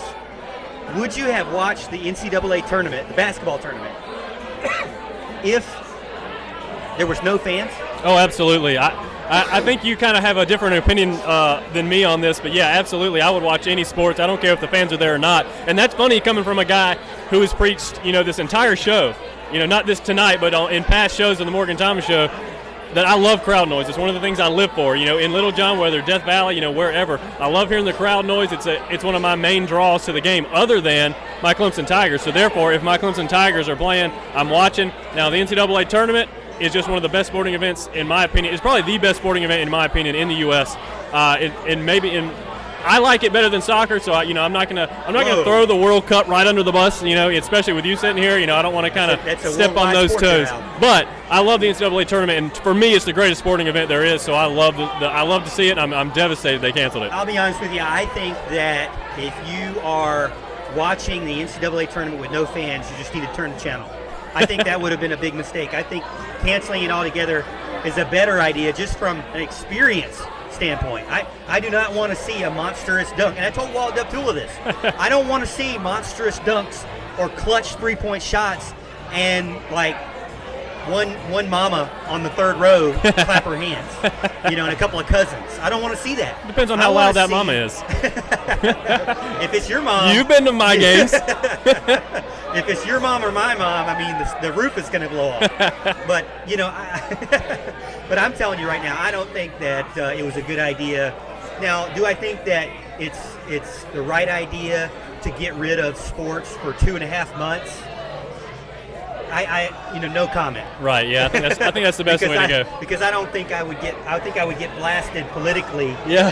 For saying anything otherwise. Because nowadays, the domino has fallen. Yeah. So once one is gone, now everybody has jumped on the bandwagon. Yeah. And so it's almost like you're the black sheep if you say anything other than, yeah, this was a great idea. Yeah. But I will say that this is a very rare kind of thing that not normally humans contract. And they're trying to stop it as quickly as possible, so that you can get back to your normal life. Sure. So that's what I'm hoping, is that this actually does work, and you get back to your normal life. Yeah. Normal life is good. Normal life with sports is even better. Normal life with sports is the top of the mountain. Yeah. But again, thank you so much for joining in. If you're on Facebook, YouTube, Twitter, Periscope, wherever you're watching or listening, if you're listening to this podcast as a replay, we appreciate you supporting the show. The best thing that you can do for this show is like the video and share it with your friends. Maybe even start a watch party if you're really feeling extra lucky or extra special right now and you really want to show us some love. But again, we're here at the Charleston Sports Pub, downtown Greenville. Come check us out. Come give us a hello, a high five, give us a shout, and we'd be happy to talk to you. But again, we're talking about Isaiah Simmons. We're talking about Tee Higgins. Let me pull up Tee Higgins real quick. Let me pull up Tee Higgins on the NFL.com as one of the prospects here, Al. So we went through Isaiah Simmons. Let's go through Tee Higgins real quick. So T from Oak Ridge, Tennessee, 6'4", 216. He's given a grade of a 6.45, which is somebody that more than likely will be a starter within their first or second year. Right. So some of the strengths that we're seeing for Tee Higgins: plays to his long frame and game in and out. Play game in and game out. Yep. So every single game, he knows how to use his long frame to his advantage. Right. He scored a touchdown on 20% of his catches while being at Clemson, and he's also played all three receiver slots or spots. So, what are your thoughts when you read those things, when I tell you those things? Well, it's like, yeah, I've watched Clemson football, so I know he's done those exact things. He has a ton of touchdown catches. That ratio is incredible. 20% touchdown catches. Look, and that's whether he can beat people, going deep and have a run for 80 yards, or he can catch one, a little lob to the end zone from 10 yards out, throwing the fade or something like that. That's kind of what he does. He's able to high point the ball and go get it, use his athleticism to get up there in his long frame. So, that makes perfect sense to me. I think he's going to be a great NFL receiver, and I can't wait to see him out there. Yeah, I'm looking forward to him as well. I think, there's a lot of rumors of where he might go. Right. A lot of people are saying the Buffalo Bills. Yeah. There's a couple other teams out there, but I think that, he's definitely somebody who knows how to high point the ball. Yeah. And we could watch video on him all day. Oh, yeah. Here's some of the weaknesses. Okay. And we'll do that. So, frequently beat up on lesser cornerback competition. That goes back kind of to the ACC, I'm guessing. Right. Unimaginative press release, and cornerbacks mirror and delay his entrance into the route. So, what are your thoughts when you read that out loud? Well, again, they're pushing the ACC narrative, which kills me. I hate talking about the ACC narrative and how much he beat up on that competition. Again, he did the same thing to everybody, just like he's always done. Doesn't matter who we played, whether it's the playoffs or ACC championship, against the better competition, he showed out, and that's what he's going to do, I would imagine, in the NFL as well. Talking about his press release and the cornerbacks mirroring what they do, he's got things to learn. Obviously, Clemson didn't didn't utilize him as much as we would like as far as their route tree is concerned, and he has kind of mentioned that as well. But he'll get used to that sooner rather than later. I have no issues with that whatsoever. Well, yeah, I think that he could add a little bit more weight. Yep. I think that it says that he's played all 3 positions. Right. And I don't know if he's played it that much though. Yeah, he probably hadn't played the slot very much. Because I'll tell you that was something interesting that I heard from Dabo Swinney in his in his post-practice conference this Wednesday, is that they're trying to get Justin Ross to do kind of the same thing. Okay. Trying to get Justin Ross in on the multiple positions in order to help his draft class. Yeah. Now, like I said, Justin last year had to be the second guy to tee. Right. And I felt like that's kind of how they mostly played. But Yeah. I will say that they did try to use him in a stack-up, where it was like Ross and Higgins on the same side of the field or right behind each other. Right. So I think that they did use him in multiple different kind of looks to try to get him out there. But I will tell you, the biggest thing for me is that he was Trevor's go-to guy on third down. Oh, yeah. It was Hunter Renfrow before, then it was Tee Higgins. Yeah. I don't know who's going to be this year, but I think Tee Higgins was definitely that third down guy. Yeah, definitely. I think it's going to be I'm hoping it's going to be Amari Rodgers this year. A lot of times your slot guy is kind of that go-to possession receiver on third down, and we've seen Amari Rodgers before. First of all, we know he's a lot more than a possession receiver. He can do a lot more with with the ball in his hands after the catch and that kind of thing. He was good for about one massive play a game when he came back from injury this year. So when we get him fully healthy, it's going to be awesome to see what he can do. But Higgins can do all those types of things, and we're going to have to see if Ross steps up to be that third down guy. Again, I think it's going to be more Amari Rodgers, but I don't care who it is as long as they're catching the ball. Yeah, exactly. I think, Joseph Igata, Frank Ladson, definitely going to step up more this year. We're going to see them. I think E.J. Williams is doing well from what I'm hearing. Yeah. So I think you're going to see a lot of guys out there that are going to be able to help Trevor Lawrence out this year. As you're seeing, we're playing some highlights of Tee Higgins right now from the 2019 season. Again, this is from the ACC Digital Network. This is for copyright reasons for them. However, we're going to be commenting on it. Yeah. But we're going to be watching this video and commenting as we go. As you can see, a big play there from Tee Higgins against Syracuse. That really kind of helped them get the game going there because they were kind of taking a while to kind of get things going. But I tell you, those all-white uniforms look good too. Yeah. As he's running away from defenders. Yeah, absolutely. And if you know me and you've watched the show before, we did a top 5 uniform combination before. I got a lot of hate for this, and I got some support on the comment line. I love the all-white uniforms. I hated them at first when I was a little bit younger. I think they look incredibly crisp and clean now, and I really like them. I just wish the helmet was white with an orange paw. The helmet was light. Now White. Yeah, White. That's where you really make people mad, Al. I know. I understand. When you say stuff like that, that's where you really make people mad. I'm here to hurt feelings. What can I say? Nobody wants to change the helmet, but you're over here trying to upend everything that Clemson is known for. Yeah. So I'd be careful with that. I don't That's know if right. I don't know if I want to be associated with somebody trying to change the helmet. Well, you're going to be associated with me regardless, so just deal with it. All right, so we're looking at Tee Higgins, some highlights from him. 2019 stat line, 59 receptions, 1,167 yards, and 13 touchdowns. I believe he was the leading receiver as far as yards go for the Tigers. I don't know if he was the leading touchdown guy. I think he was as well. But, again, all those yards really don't say the big picture because plays like that. I believe that was a third down play. Here's a 3rd and 9 play, as you're seeing. Go figure.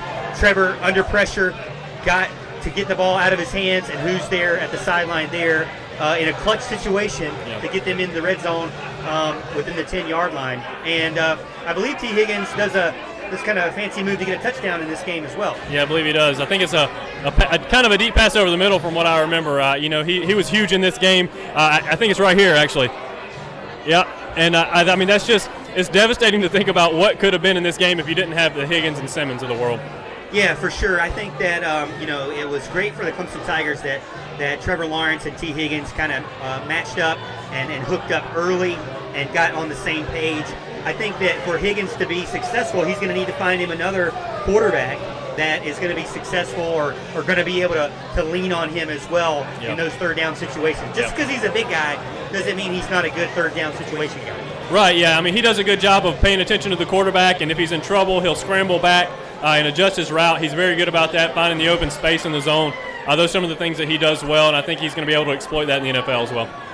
Again, if you're watching us over on Facebook, YouTube, Twitter, Periscope, wherever you're checking us out, we appreciate you for supporting us and giving us the love. This is a longer show. It's a special edition show. Might be one of the last shows of the spring, right? Because I don't know what we're going to do with no content. Yeah. But thank you so much for joining. Make sure you like and share the video with your friends. Again, we are downtown Greenville at the Charleston Sports Pub in downtown Greenville. We were here for the Tee Higgins signing, but he has since left. Now that it looks like all the autograph material has run out. Yeah. So they had a couple hundred people here getting their autographs signed, getting their helmets signed, their mini helmets. It was pretty awesome to see, and we appreciate Gary and everyone here to support Clemson and those players that are going to the NFL. But I wanted to kind of transition to one of our videos, one of our interviews that we had, and this one is with a special friend. This one is from Mark Childress, who's actually here. Let me show you a little video. Here's Mark. Mark, hey, there's Mark. He's actually here live, but we're not going to show him. We're not going to bring him on live because we don't really trust what he's got to say. But before, good thought there, Al. Before we get into this interview, why don't you tell them about our segment 3 sponsor? All right, ladies and gentlemen, I don't have this in front of me, but I'm going to try to wing it as I go. Our Segment 3 sponsor is Heating Cooling Services, Inc.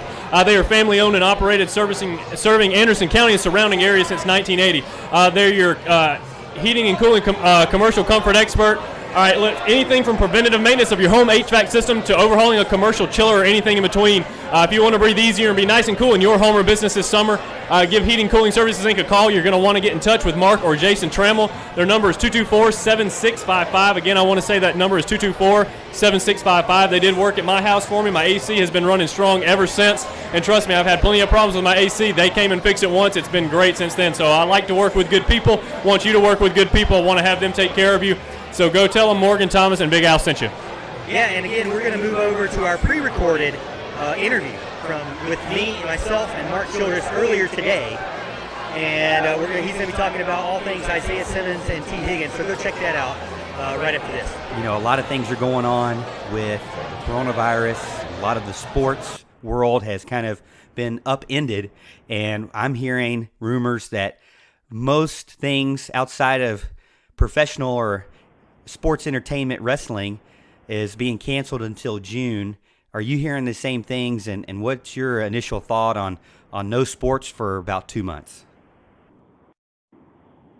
Yeah, Morgan, thanks for having me on. I got to be on WSPA Channel 7 on Thursday night when all this stuff was kind of breaking down. So it's been a really interesting couple of days as you try to decipher what's going on, number one. But number two, you're kind of parsing through the language, right?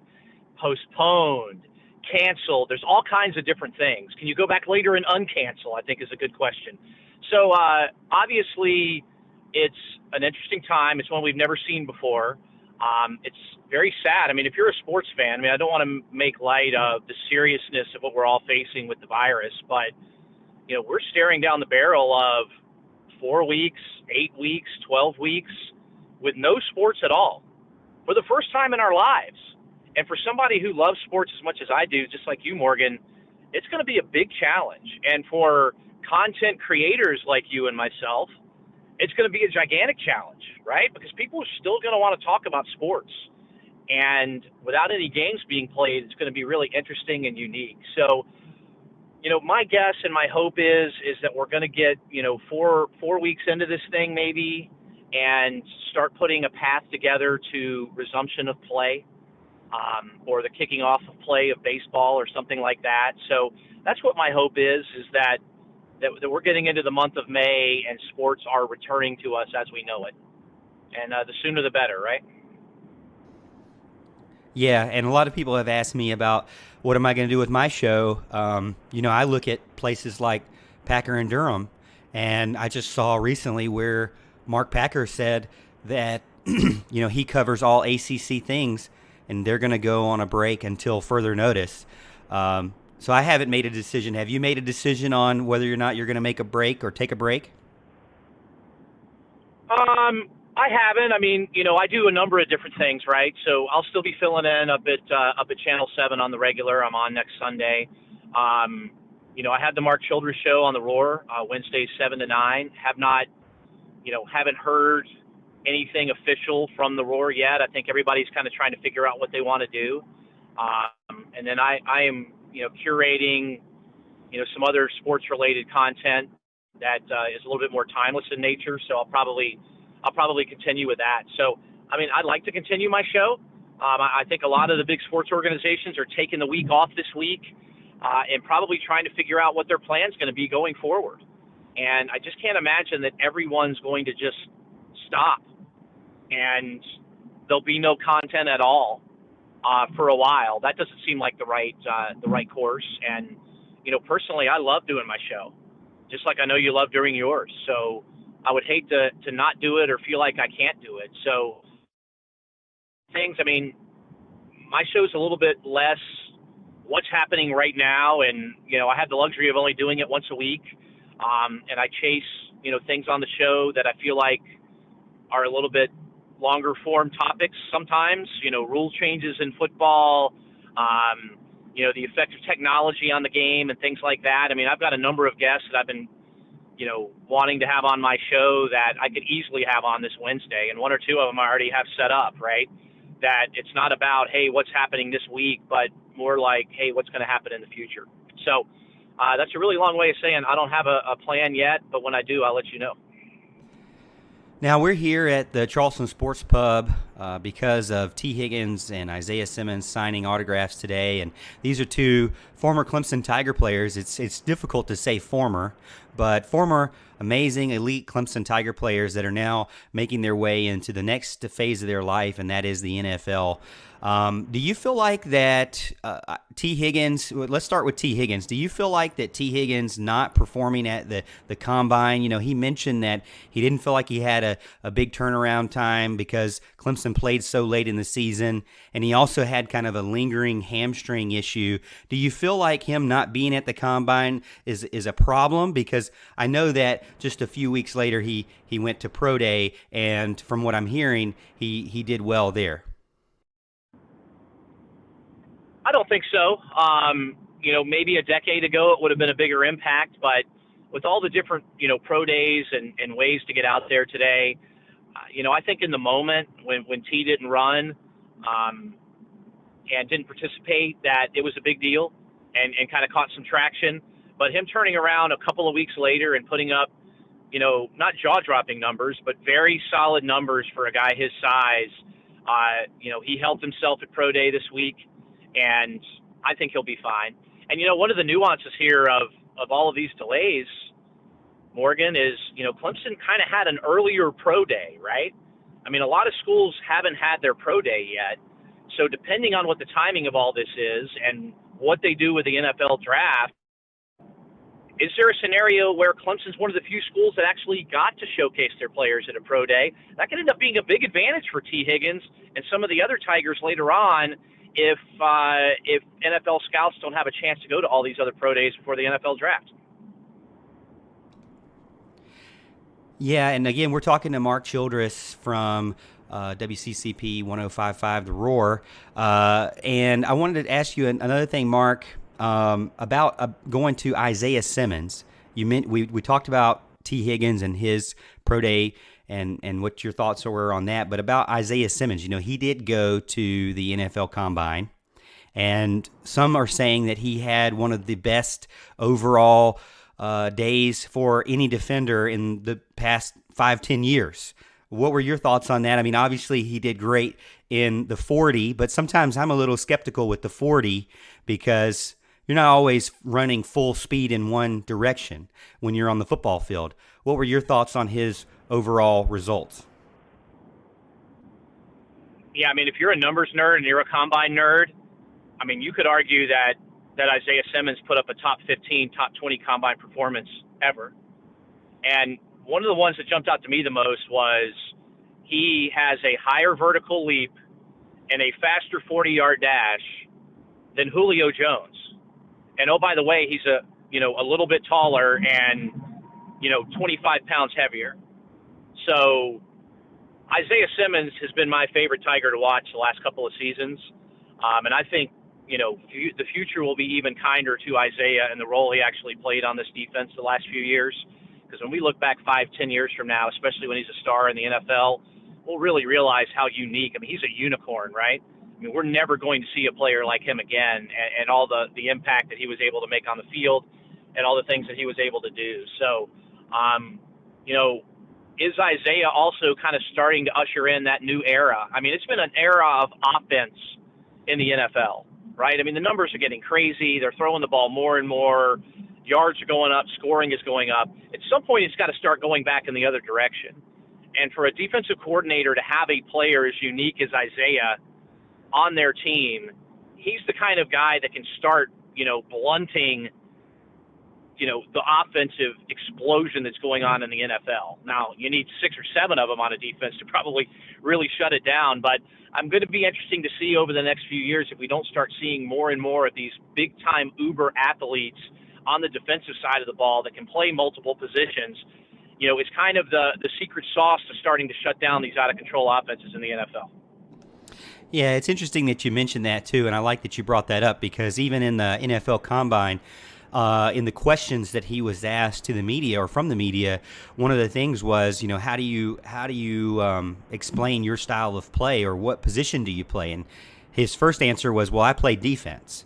And then his second answer was, well, I really look at Tyrann Mathieu and some of the other guys, but he listed off a safety and then an outside linebacker and then a defensive end as kind of guys he tries to emulate or model his game after. So he really models his game after 3 different players that are NFL elite level players. Like you said, there's not many players who can consistently.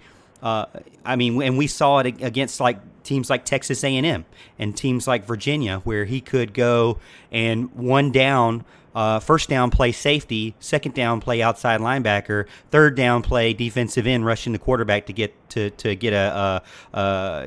force a fourth down punt. You know, so he could kind of do all 3 things in the same series, which I don't think a lot of people see. And then, as you mentioned, he also said that he feels like that the problem is a lot of these offenses are starting to heavily use the tight end more than they ever have, and that he feels like he can attack tight end positions better than anyone. Would you agree with that? Yeah, I definitely agree with that. I mean, you think about, you know, Kelsey, or even, I know Gronk's not in the NFL anymore. I mean, when the tight end, you know, burst happened and all of these big-time athletes with speed and size got on the scene, linebackers couldn't cover them anymore, right? And the version of the safety that was in the NFL then couldn't cover them because they were too small. So you got a guy in Isaiah Simmons that isn't as big as a linebacker and might be a little larger than the normal safety that you would see, but he's so athletic that you could put him on a player like that and he could potentially shut them down. I mean, I would love to see that matchup. I just want Isaiah to end up on a team that's got a creative defensive mind, right? I mean, there's a lot of old school defensive guys in the NFL, and if a player picks Isaiah Simmons, that defensive coordinator is going to be like, he's either a linebacker or a safety. He's not going to do both, right? We're picking one, and that's where he's going. And I just hope he ends up with a place that lets him be who he is and lets him move around, or maybe even designs a brand new defense that allows him to be a showcase piece, kind of like what Brent Venables did, right? You can move him around and use him in a bunch of different oh, it's a running down. Well, I'm going to move him into the box. Oh, we know it's a passing down. Well, now he's playing free safety. I just hope he gets aligned with the right team. Yeah, I agree. And kind of leading me into my next question for you is, or are the Washington Redskins that team? Oh, come on. Now we're talking. So my Redskins have the number 2 draft pick. Chase Young is the best defender in the draft, is what everyone in the draft circles say, right? That he is a difference maker on the defensive line, uber talent, Clowney-like, can come in and make an immediate impact day one. If the Redskins at the number 2 position in the NFL draft choose Chase Young, I'm not going to be disappointed. But I'll tell you this. If they took Isaiah Simmons, and again, you've got Jack Del Rio now as the defensive coordinator in Washington. That defense is already pretty good in Washington. You get Jack Del Rio in a creative piece, chess piece like he is, that wouldn't bother me one bit. So In the back of my mind, I'm like, come on, man, bring the Clemson boy home to Washington. But I really think they'll stick with chalk and go Chase Young. But I think you'll see somebody either trade up or somebody will grab Isaiah Simmons in the top 10. He's that good, and they're going to be very happy when they get him. I'm hearing some rumors that the New York Giants would be interested in him. Is that going to hurt you a little bit, knowing that he's then going to regularly play against the Redskins? All right, so now we're treading into weird waters, right? So Dexter Lawrence is on the Giants, and it didn't bother me this year. You know, I was cheering for Big Dex. I'll cheer for these Tiger players wherever they go. It wouldn't make me happy. Now, we haven't had any of these Tigers go to the Dallas Cowboys. Now, if the Cowboys took him, it's going to be a dark day for me. I don't know how I'm going to figure that out, because the Cowboys are the one team in the NFL that I loathe and cannot stand, right? So if he goes to the Giants, I'll find a way to live with it. But, you know, if he ends up being a, you know, 6-time All-Pro terror that he could be, he's got that kind of upside in the NFL, I'm sure it'll irritate me more and more as it goes on.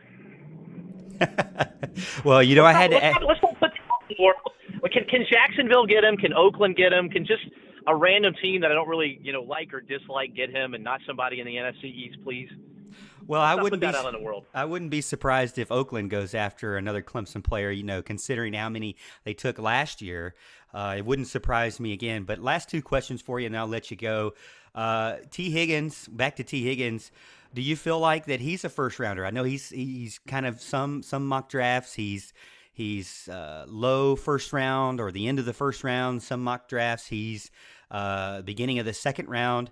Some I've even seen where they have A.J. Terrell in the first round in place of where they have Tee Higgins. And then I'll watch or I'll go read another article where it'll be flip-flopped, where A.J. Terrell will be at the beginning of the second round and Tee Higgins will be at the beginning or the end of the first round.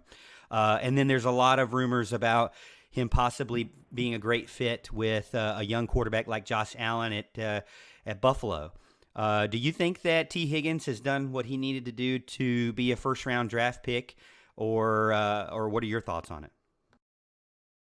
I do, but it's a really deep wide receiver class, right? I mean, there are legit. I mean, you're hearing 6, 8, 10 legitimate first-round wide receivers on a typical year in the NFL.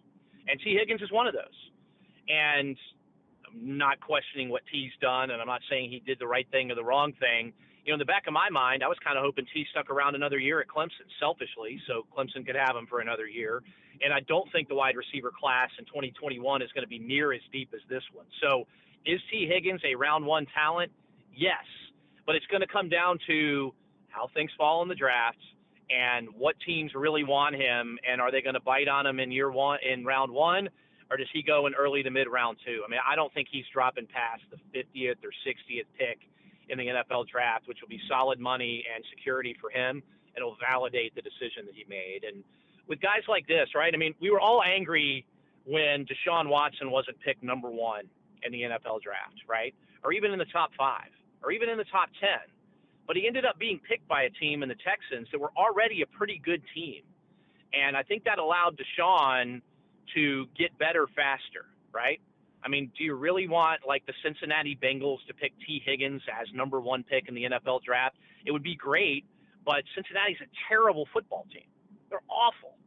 So my hope with Terrell and and Higgins is that they end up on either decent or good NFL teams where they can go in day one and win football games, right? That's what I hope. So with Higgins, hey, can the Packers get him? Can the Patriots get him?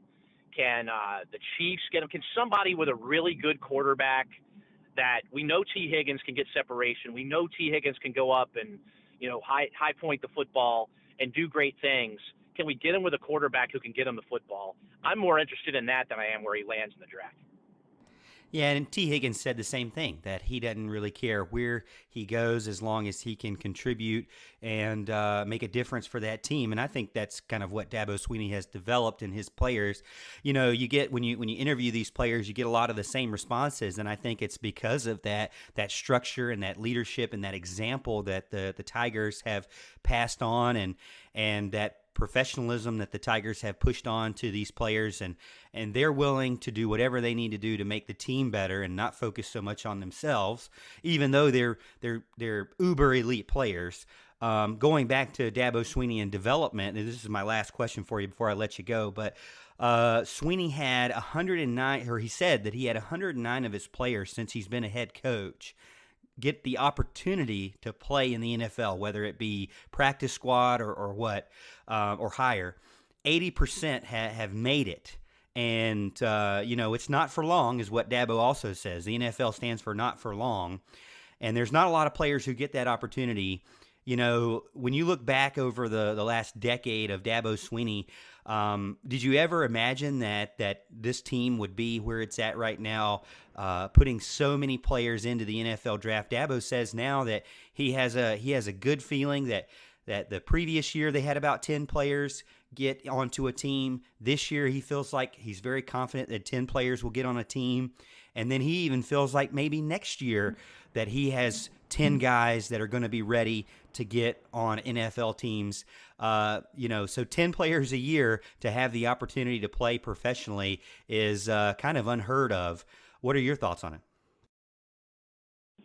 I don't think anybody outside of Dabo would have ever guessed that this is where Clemson would be right now, either from a performance perspective on the field, from a culture perspective, or from a NFL talent perspective. So I'm excited and bullish, right? I mean, there's so many Clemson players in the NFL now, it's almost impossible to find any game on a Sunday or Monday, whenever they're being played, that doesn't have not just one player, but multiple players.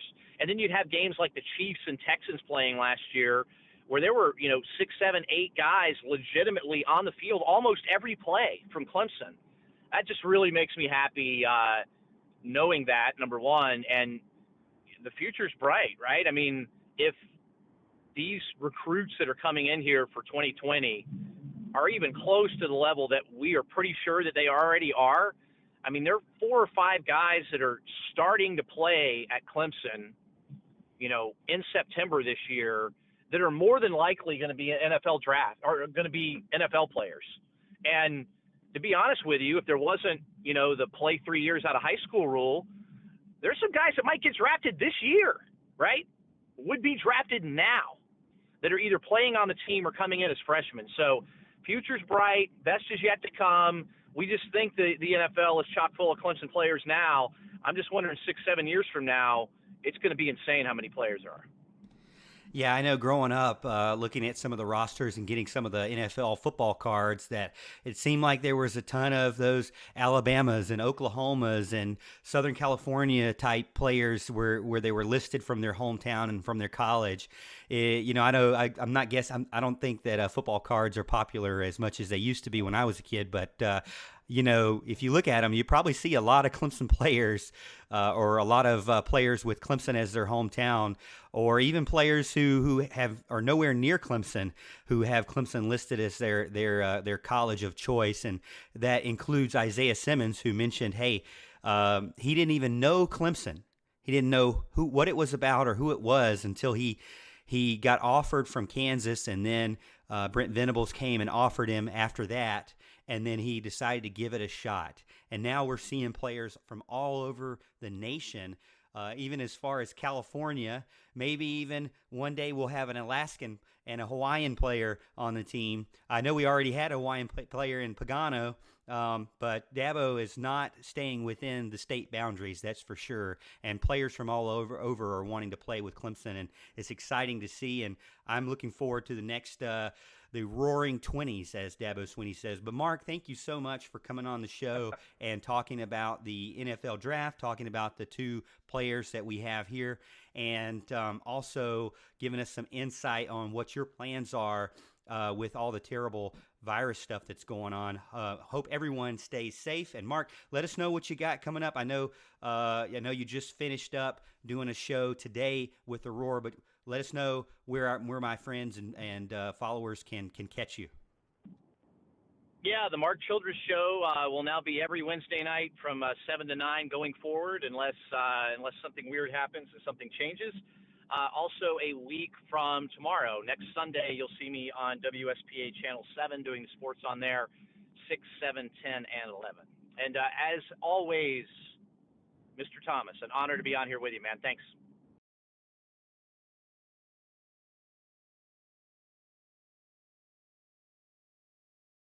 For you. What's up, everyone? We are back at the Charleston Sports Pub in downtown Greenville. Big Alan Adams, has left the building. No, he hasn't left the building. He is kind of looking for us some food because we haven't had anything to eat tonight. It's 8 o'clock. It's a little bit past 8 o'clock, and we haven't had anything to eat. We have an extended show tonight. So if you're just tuning in and you haven't seen what's going on, and you think, what in the world is Morgan doing actually in a real location and not at his ESPN green screen? Alan and I came down to the Charleston Sports Pub in downtown Greenville off Washington Street, East Washington Street, to be a part of the Tee Higgins signing day. He came down here and signed autographs for Clemson Tiger fans, helmets, footballs, mini helmets, posters, football cards, whatever it may be. He signed it, and it was awesome to be a part of. A couple hundred people here signed up to come out and get his autograph, and we wish Tee Higgins the best in his NFL ventures. But we are talking all things NFL draft. We're talking about Tee Higgins. We're talking about Isaiah Simmons here. Again, we are live. This is really our first ever live program. We normally do our show, you know, in a green screen in our man caves. But let us know what you think over in the comments on Facebook, YouTube, Twitter, the Roar website, podcast, wherever you are listening or watching our show. We appreciate the love and support. We got a ton of people out here. You can see Al's down there with a waitress right now getting us some good meal here, so we're looking for that at the bottom of the screen there. But let's pan around real quick. You see people here still coming out and hanging out for St. Patrick's Day, and then you also have their their golf simulator, so you can come down and play the 7th hole at Pebble Beach if you want to. So come check that out at the Charleston Sports Pub in downtown Greenville, where the old Wild Wings used to be. We appreciate Charleston Sports Pub and Perry Freeman for allowing us to be a part of this event. And this is a special event for us because, like I said, this is our first ever live show. And we're just making it up as we go. I've never had a live show before, so we're just going to see how it goes. Alan looks like he got us some good meal, and I'll bring him back on. I'll bring him back on over here. But Big Al, so what did you order? Man of the hour here. Okay, so I got 12 traditional wings. Hold on one second. Hold on. I got to get. Is my mic Got to get your mic. Unbelievable. Dead mic. Okay, so Al, what did you order for us? All right, check it out. I got 12 traditional wings, half spicy garlic, half garlic parmesan. They're both fantastic. I've had them before. Morgan got ordered from the kids menu. He got 12. Yeah, I'm on a budget. He got 12 boneless wings, and I think he got honey barbecue and smoky molasses or something like that, I believe it was. And I got us a side of fries because their fries are fantastic, and the house sauce they come with is also amazing as well. So I'm looking forward to this food. We haven't eaten all night. We've been bringing you this awesome content, so I'm looking forward to getting that going here real soon. Yeah, Alan's ankles are hurting him, and my knees are hurting me. But again, we're talking about all things Clemson Tigers, all things Clemson NFL Draft, and specifically Isaiah Simmons and Tee Higgins. You know, Isaiah Simmons, we believe, is going to be a top 10 draft pick. I know a lot of people in chat talking about Isaiah Simmons. You know, let me ask you this. So a lot of people are saying, should Isaiah Simmons go to the Panthers? Maybe he falls to the Panthers. I think they're 13th. I could be wrong with that. But they're thinking Isaiah Simmons could replace someone like a Luke Kuechly. Now, I don't know if I necessarily agree with that. Yeah, I don't think he's going to fall that far for one. I think what's funny is, you know, I like to give Carolina Panther fans a hard time because I was a Packers fan before the Panthers even came around. So when the Panthers came around, everybody made fun of me for being a Green Bay Packers fan. So now, in turn, I pull against the Panthers. So I'm hoping Isaiah Simmons does not drop to the Panthers, even though it would be cool because I get to see him play every Sunday, which would be fantastic. Yeah, I mean, I think that I don't really see him falling to the Panthers. Some people are saying the New York Giants, which would be kind of cool because he'd be playing right behind Dexter Lawrence. Yeah. And I think that would be a great 1-2 punch there. For me, I think it's most important to make sure that you have a solid defensive line first. Yep. But you also have to make sure you have a solid quarterback, which is very hard. Yeah. So I told you this many times about college football. You're a terrible college football team if you don't have a stud quarterback that you can, or at least one you can depend on to not lose a game. Right. To at least manage the game well, because we know, like Alabama's of the world, most of the time are going to just get a game manager. Yeah. You know, I mean, they have Tua's and they're going to get Bryce Young, I believe is his name, but you know, so they have some bigger playmakers at quarterback, but most of the time they get game managers. Sure. But really, the thing changed when you got Taj Boyd. And then when you got Deshaun Watson, and now you have Trevor Lawrence, you're about to get, you know, Tyson Pumachan. Now, let me tell you something. Don't sleep on him. Right. Because everybody's saying, oh, well, you know, this is DJ's team next. Right. Not so fast. Not so fast. Because Tyson, it looks like a stud. I've been to a couple practices this year. He is a complete stud at quarterback. And when you get those three guys out there, Al, it's like almost exact molds of each other. I mean, you know, they don't look exactly the same, obviously, but Trevor next to Tyson next to DJ. Yeah. I mean, it's just big, giant, athletic quarterback after big, giant, athletic quarterback after big, giant, athletic quarterback. I mean, they already look so good. Sure. And, you know, Pumachan's got another year under his belt. Yep. Uiagalelei is now learning the system. Yep. It's going to take him some time. But I'll tell you, Trevor's gone after this year. We know that.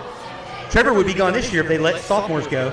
But we know Trevor's gone after this year. But don't give it to DJ after that. Yeah, I don't think that's necessarily a thing Tiger fans want to do. Like you said, it amazes me how much weight Tyson Pumachan has put on since he came to Clemson. He is massive out there. He really looks like he's physically ready to play right now. And what's really crazy is with all these stud quarterbacks we've had coming in, DJ Uiagalelei is definitely the most physically ready quarterback we've ever had coming into Clemson. I mean, he is just a massive guy, you know, 6'4", 6'5", 240 pounds, something like that. He's ready to play right now. He can sling it, as all three of them can, really. But it's going to be, it would be a fatal mistake to just assume that DJ is going to take over this team when you got a talent like Pumachan right there as your second string. Yeah, you know, I agree. And so just completely transitioning off that. Okay. Completely. All right. Because as you're talking, there's something I really haven't got a chance to ask you yet. I will marry you. No. Oh. I've asked you that before, and you married Mary Beth. So don't play with my heart. And now you got me off track. I know. I'm sorry. So, I apologize. How heartbroken are you that there's no more college baseball?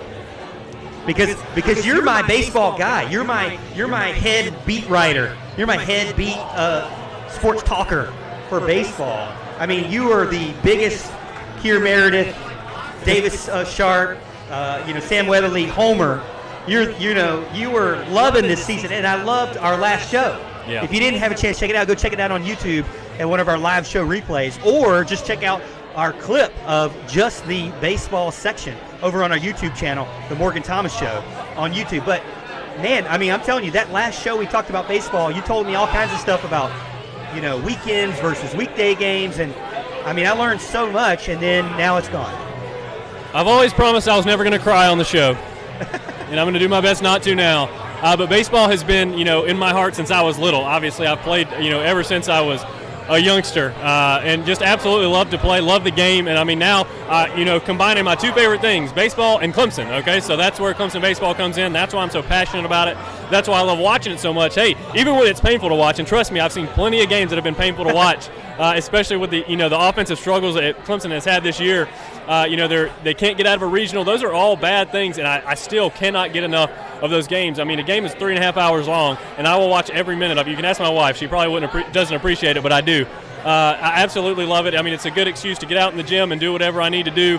And I'm always got the game on, whether it's on the radio, whether it's on the ACC Network Extra. I've got the app on the TV, which is fantastic now. So I love Clemson baseball, and I'm devastated to see it go. It's crazy now that we're here with our first weekend, and it's not here, and it's supposed to be here. And I didn't know that was how it was going to go. I thought it was going to be, a little more prepared, knowing that it wasn't going to be here, but it just hit me like a ton of bricks, and I just don't like it one bit. Now I'm looking at the roster here. Who are we losing? But I tell you, we say we're losing them. Right. But I'm hearing words that the NCAA may give them a reinstatement or a hardship or something. So there's still that hope out there that these players will be able to play again. But I mean, if you're a true senior and you're graduating, and you don't want to come back for a master's degree. Yeah, that's a good question. I mean, you might want to just go to the real world. I mean, go to the either maybe go to the minor leagues or maybe just go on and go into business or whatever you may be doing. Sure, yeah, I think that's definitely a thing to look at, and it's something we're going to have to track moving forward for sure. Clemson's got a lot of youngsters on the team. No doubt. Weatherly, I think, would be one that would consider going after, his profile has shot up the charts with the great season he's had so far. Yeah. Spires would be gone, I would assume, as well. So there's definitely some that are going to be, in that conversation. But most of the players we have kind of in the field right now are pretty young. Yeah, you're looking at if you keep Weatherly, you're in good shape. Sheldon Reed, right-handed pitcher, redshirt senior. Right. Only played one level varsity. Right. Carson Spires, right-handed pitcher, senior. Yeah. Now he's not redshirt; he's just a regular senior. He's played all 3 years. Yeah. And this was his 4th year. Yeah. Then you got Evan Estridge, Matt Clark, redshirt junior. Yep. So Ryan Huggins, redshirt junior. And then you got your some regular junior. Now, is it like football in the sense that normally juniors move on, or how does that work? It just depends on the draft. I mean, baseball's a weird thing because there's so many rounds in the baseball draft that you can kind of go anywhere, and a lot Selected of people 1,000th overall. Exactly. You see kind of things like that going in the 32nd round, and they're leaving school. It's kind of a crazy thing to see.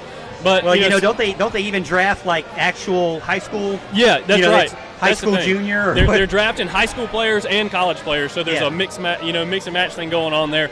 So there's a lot of guessing going on. Nobody really knows where they're going to go. And I mean, some people, are going to go in late rounds and they're going to get $50,000 of guaranteed money and they're ready to take it. They're just finished with school. They think they need to go ahead and start in the professional ranks, and they're just going to leave. There's a lot to weigh there, especially if you're paying out-of-state tuition. We talked a little bit about the scholarships. Now they only get 11.7 scholarships for all those players, which is ridiculous. But yeah, right. 0.7. 11.7. What's the 0.7? There's 11.7 total scholarships. What's a 0.7? A 0.7 of a person? It's 0.7 of a total scholarship. So it's like we don't have time to teach you math on the show right now, Morgan. Okay? This is so not that's the time.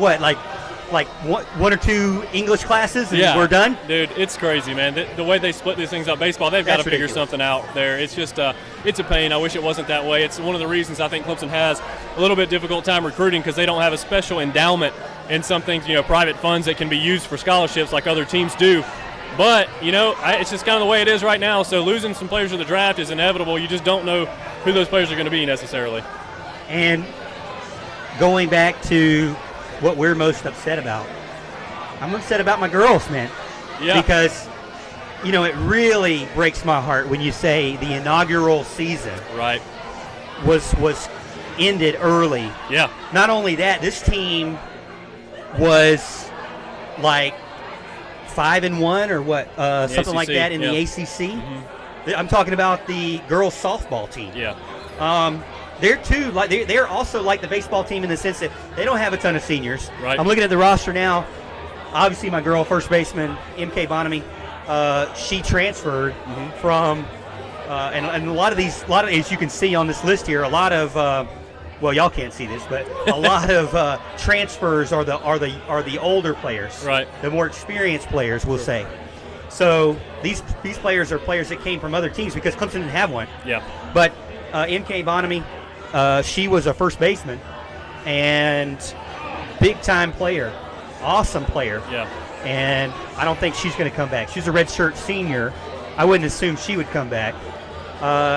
Ansley Gilstrap, Cami Pereira, and that's your redshirt junior there.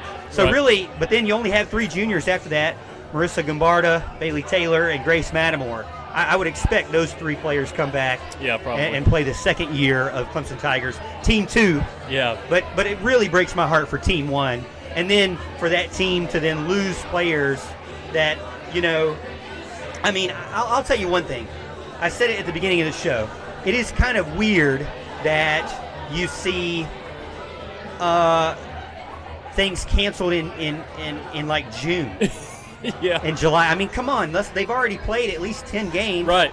We could kind of figure it out. I get it with basketball. Basketball's almost done. Yeah. But baseball, softball, halfway through. Yeah. Hey, let's get them in let's plug them into some summer classes. Right. And let's do it in the summer. Yeah. I think that's what Dabo said, is we're just kind of waiting for the weather to heat up. And, interestingly enough, I mean, warmer weather does kind of knock some of this stuff out. Yeah. I'm hoping that that's the case, but this is, like I said, this is completely different. Right. But we still got a ton of after those 6 juniors and seniors. Everybody else is freshmen or redshirt freshmen. Right. So, you got a lot of youth there on the softball team, a lot of youth on the baseball team. Yeah. So it's something that, still very heartbreaking. Yeah. But at least the majority of the team will be able to come back. Yeah, it's a lot of youth, which leads to a lot of promise for the upcoming seasons. I was just really disappointed because, we had talked a good bit about softball on this show.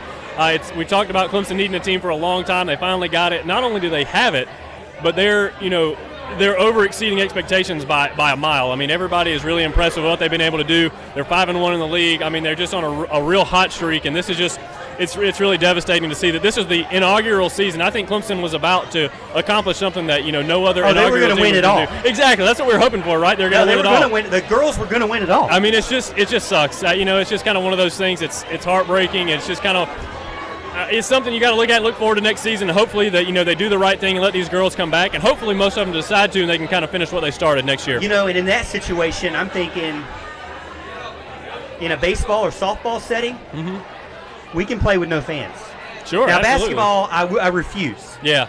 I refuse. There's too much football. I refuse to watch a game no fans. Yeah. Because we'll just postpone it for me. Because momentum plays such a huge factor. It does.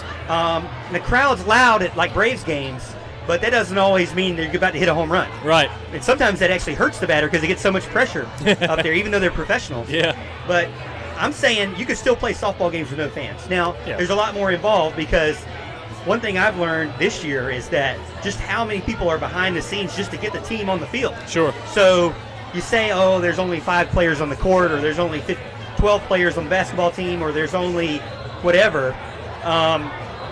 Covering it for media is a ton of people. Yeah. You got family members. You got travel staff. Oh, yeah. Equipment managers. And then you got coaches. Yeah. So there's a lot of people outside of just the 10 or 15 people you see in a uniform. So I get it. Does it make sense? I don't know if it 100% makes sense, but I'm looking forward to when sports will come back for sure. No doubt. But you can't take back what just happened to this inaugural softball team and what just happened to this baseball team who was streaking as well. Yeah. I mean, they were doing something. They were sweeping a lot of teams. Yeah, they were. They had great pitching, which is something that everybody begged for. Yeah. And then all of a sudden, no more. Yeah. But people smarter than us made the decision. So that's right. But we got a new subscriber over on YouTube. Thank you, Mr. You Mad Bra. I'll take it. That's a great name, Mr. You Mad Bra. You said in the comments that you subscribed. I go ahead and checked it and verified. So you are a verified subscriber. Excellent. Thank you so much. And it's not just about being a subscriber. We appreciate it, but make sure you like the video and you share the video with your friends. Share it on TigerNet, wherever you might like to share it with wherever there's other Tiger friends or fans out there. Yep. Again, we're on Facebook, YouTube, Twitter, Periscope, and podcasts. Anywhere you listen to podcasts as a replay. But again, we are live in the downtown Greenville location of Charleston Sports Pub. It says Charleston Sports Pub, but it's actually downtown Greenville now. Right, that's right. Did you know we were not in Charleston? I noticed we weren't in Charleston, as a matter of fact. It's funny because that's a little bit farther away than I'm willing to go for the show today. Right now, you don't pay me enough for that yet. We're working on that. We'll get there maybe one day. It's a great location, though. I'm glad we're able to do about that, Al. not going to happen? Not going to happen. Not going to happen. I bet the plaque's not going to happen either. So. Yeah, well, why you got to bring that up again? Yeah. But Marty Bruce gets in. Oh, here we go. Comments over on YouTube. He says, "Where is Brad Brownell?" He's coming back to Clemson next year. That's where he's going. Now, Brad Brownell he's not leaving. Yeah, that's for sure. And I don't think he should. I mean, I think he's poised for a breakout season, if you will. Absolutely. But the only problem is, can he maintain it? Can he sustain it over multiple seasons? Yep. But we will see. But that's heartbreaking for the Tigers. I don't think they were going to make it to the NCAA tournament, obviously. But they were getting ready to play. They were moments away from playing Florida State. Ben Milstead, one of our friends at the Roar, was there with Don Munson and Tim Beret. And they had the cheerleaders on the court. Mm-hmm. They had the referees getting ready to call the game. Yeah, the band was playing. And then Swafford comes out and says, it's not. Sorry, guys. That's pretty heartbreaking. Yeah. But I'm glad guys like Amir Sims are gone. The two guys you lose, Curran Scott and Tevin Mack. Yep. Tevin Mack, a lot of people say, oh, well, no big deal. We got some other people to take over.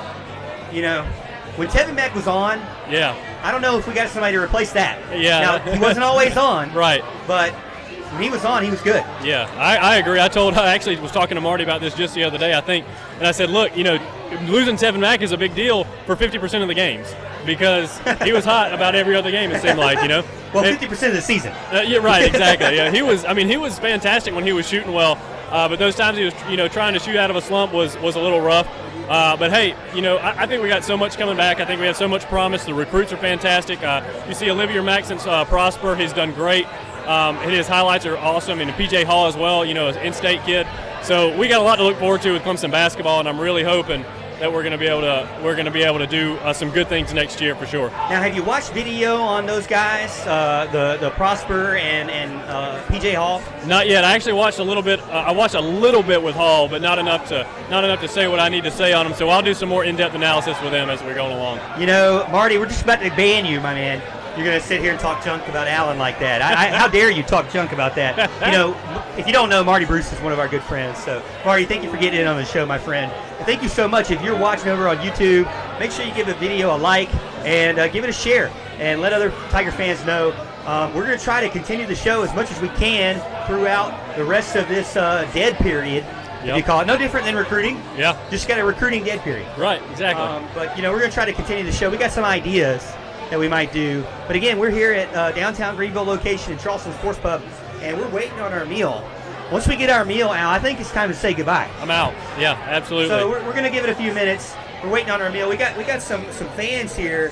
Got some people here watching and taking shots at the golf simulator. But it looks like he overshot that hole number 7. Now I'm telling you, that is a beautiful hole. Pebble Beach. I'm going to show it to you again. Pebble Beach. Hole number 7, beautiful hole there. I got it. How close did I get mine? 12 feet? Miles. I think it's in miles, actually. No, feet, Al. Oh, feet. How close did I get my shot? I think I got it on the green, did I not? You did get it on the green. That's actually a pretty good shot, I got to admit. Don't play me.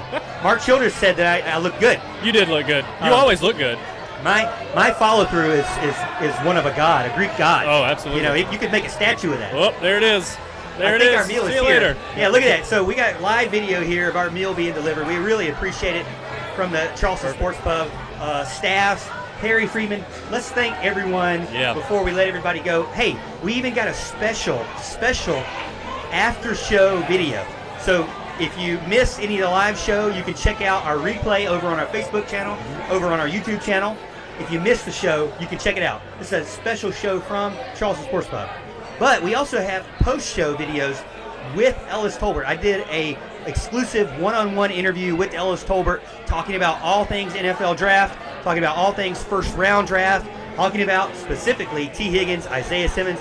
We even snuck in a little bit of A.J. Terrell in there. Yep. So check that out. That'll be up later tonight. After we get home and get settled in, I will load up Ellis's exclusive interview that I did with him earlier today.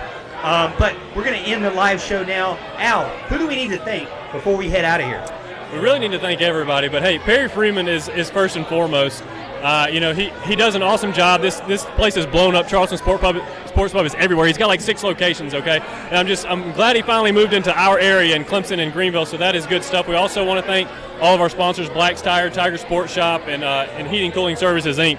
And you want to say something about your plaque since I don't have one? Yeah, we got Creative Reflections. We're now an affiliate with Creative Reflections.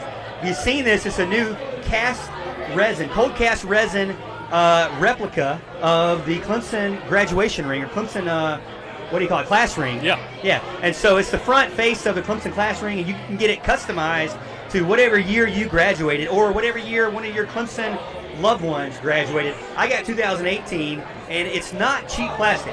It is something that is about 3.5 pounds. It's something that you can enjoy in your man cave, and it is unique because I haven't seen any of these out there at all. No. You can check it out in the link in the description to this video or over on our Facebook page as well in any of our links there. But again, it's pretty awesome to have something so unique like that. Yep. And it is officially licensed by the university, so a portion of the proceeds will go back to the university that you love, Clemson University. Fantastic stuff, as always, ladies and gentlemen. Again, like the show, share the show, watch us anywhere, Facebook, YouTube, Twitter, Periscope, and wherever you may listen on a podcast. We appreciate everybody being here with us tonight and hanging in there with us. Look, stick with us, even though there's no sports going to be there to talk about. We're going to do the best we can. Hopefully we can continue the show. We appreciate all the support, as always. And I've loved this live show so much, Al. Yeah, no doubt. I mean, we really have bounced off of each other pretty well. It's been fun. It's been a good back and forth. I like it. No doubt. You know, it's a little bit easier when you can look at each other now and gaze in each other's eyes. It is. It's beautiful. Kind of give that little wink, like, Right. hey, your turn. Yeah, I can smack you on the rear end or whatever and tell you, hey. Yeah, my turn. you just got to stop pinching me because I clinch. But again, thank you so much for watching us, Facebook, YouTube, Twitter, Periscope, wherever you get your Clemson sports. Make sure that we are the place you get your Clemson sports from. The Morgan Thomas Show with Big Al on any of those locations. And if you miss anything, you can check out our podcast at anywhere you listen to podcasts.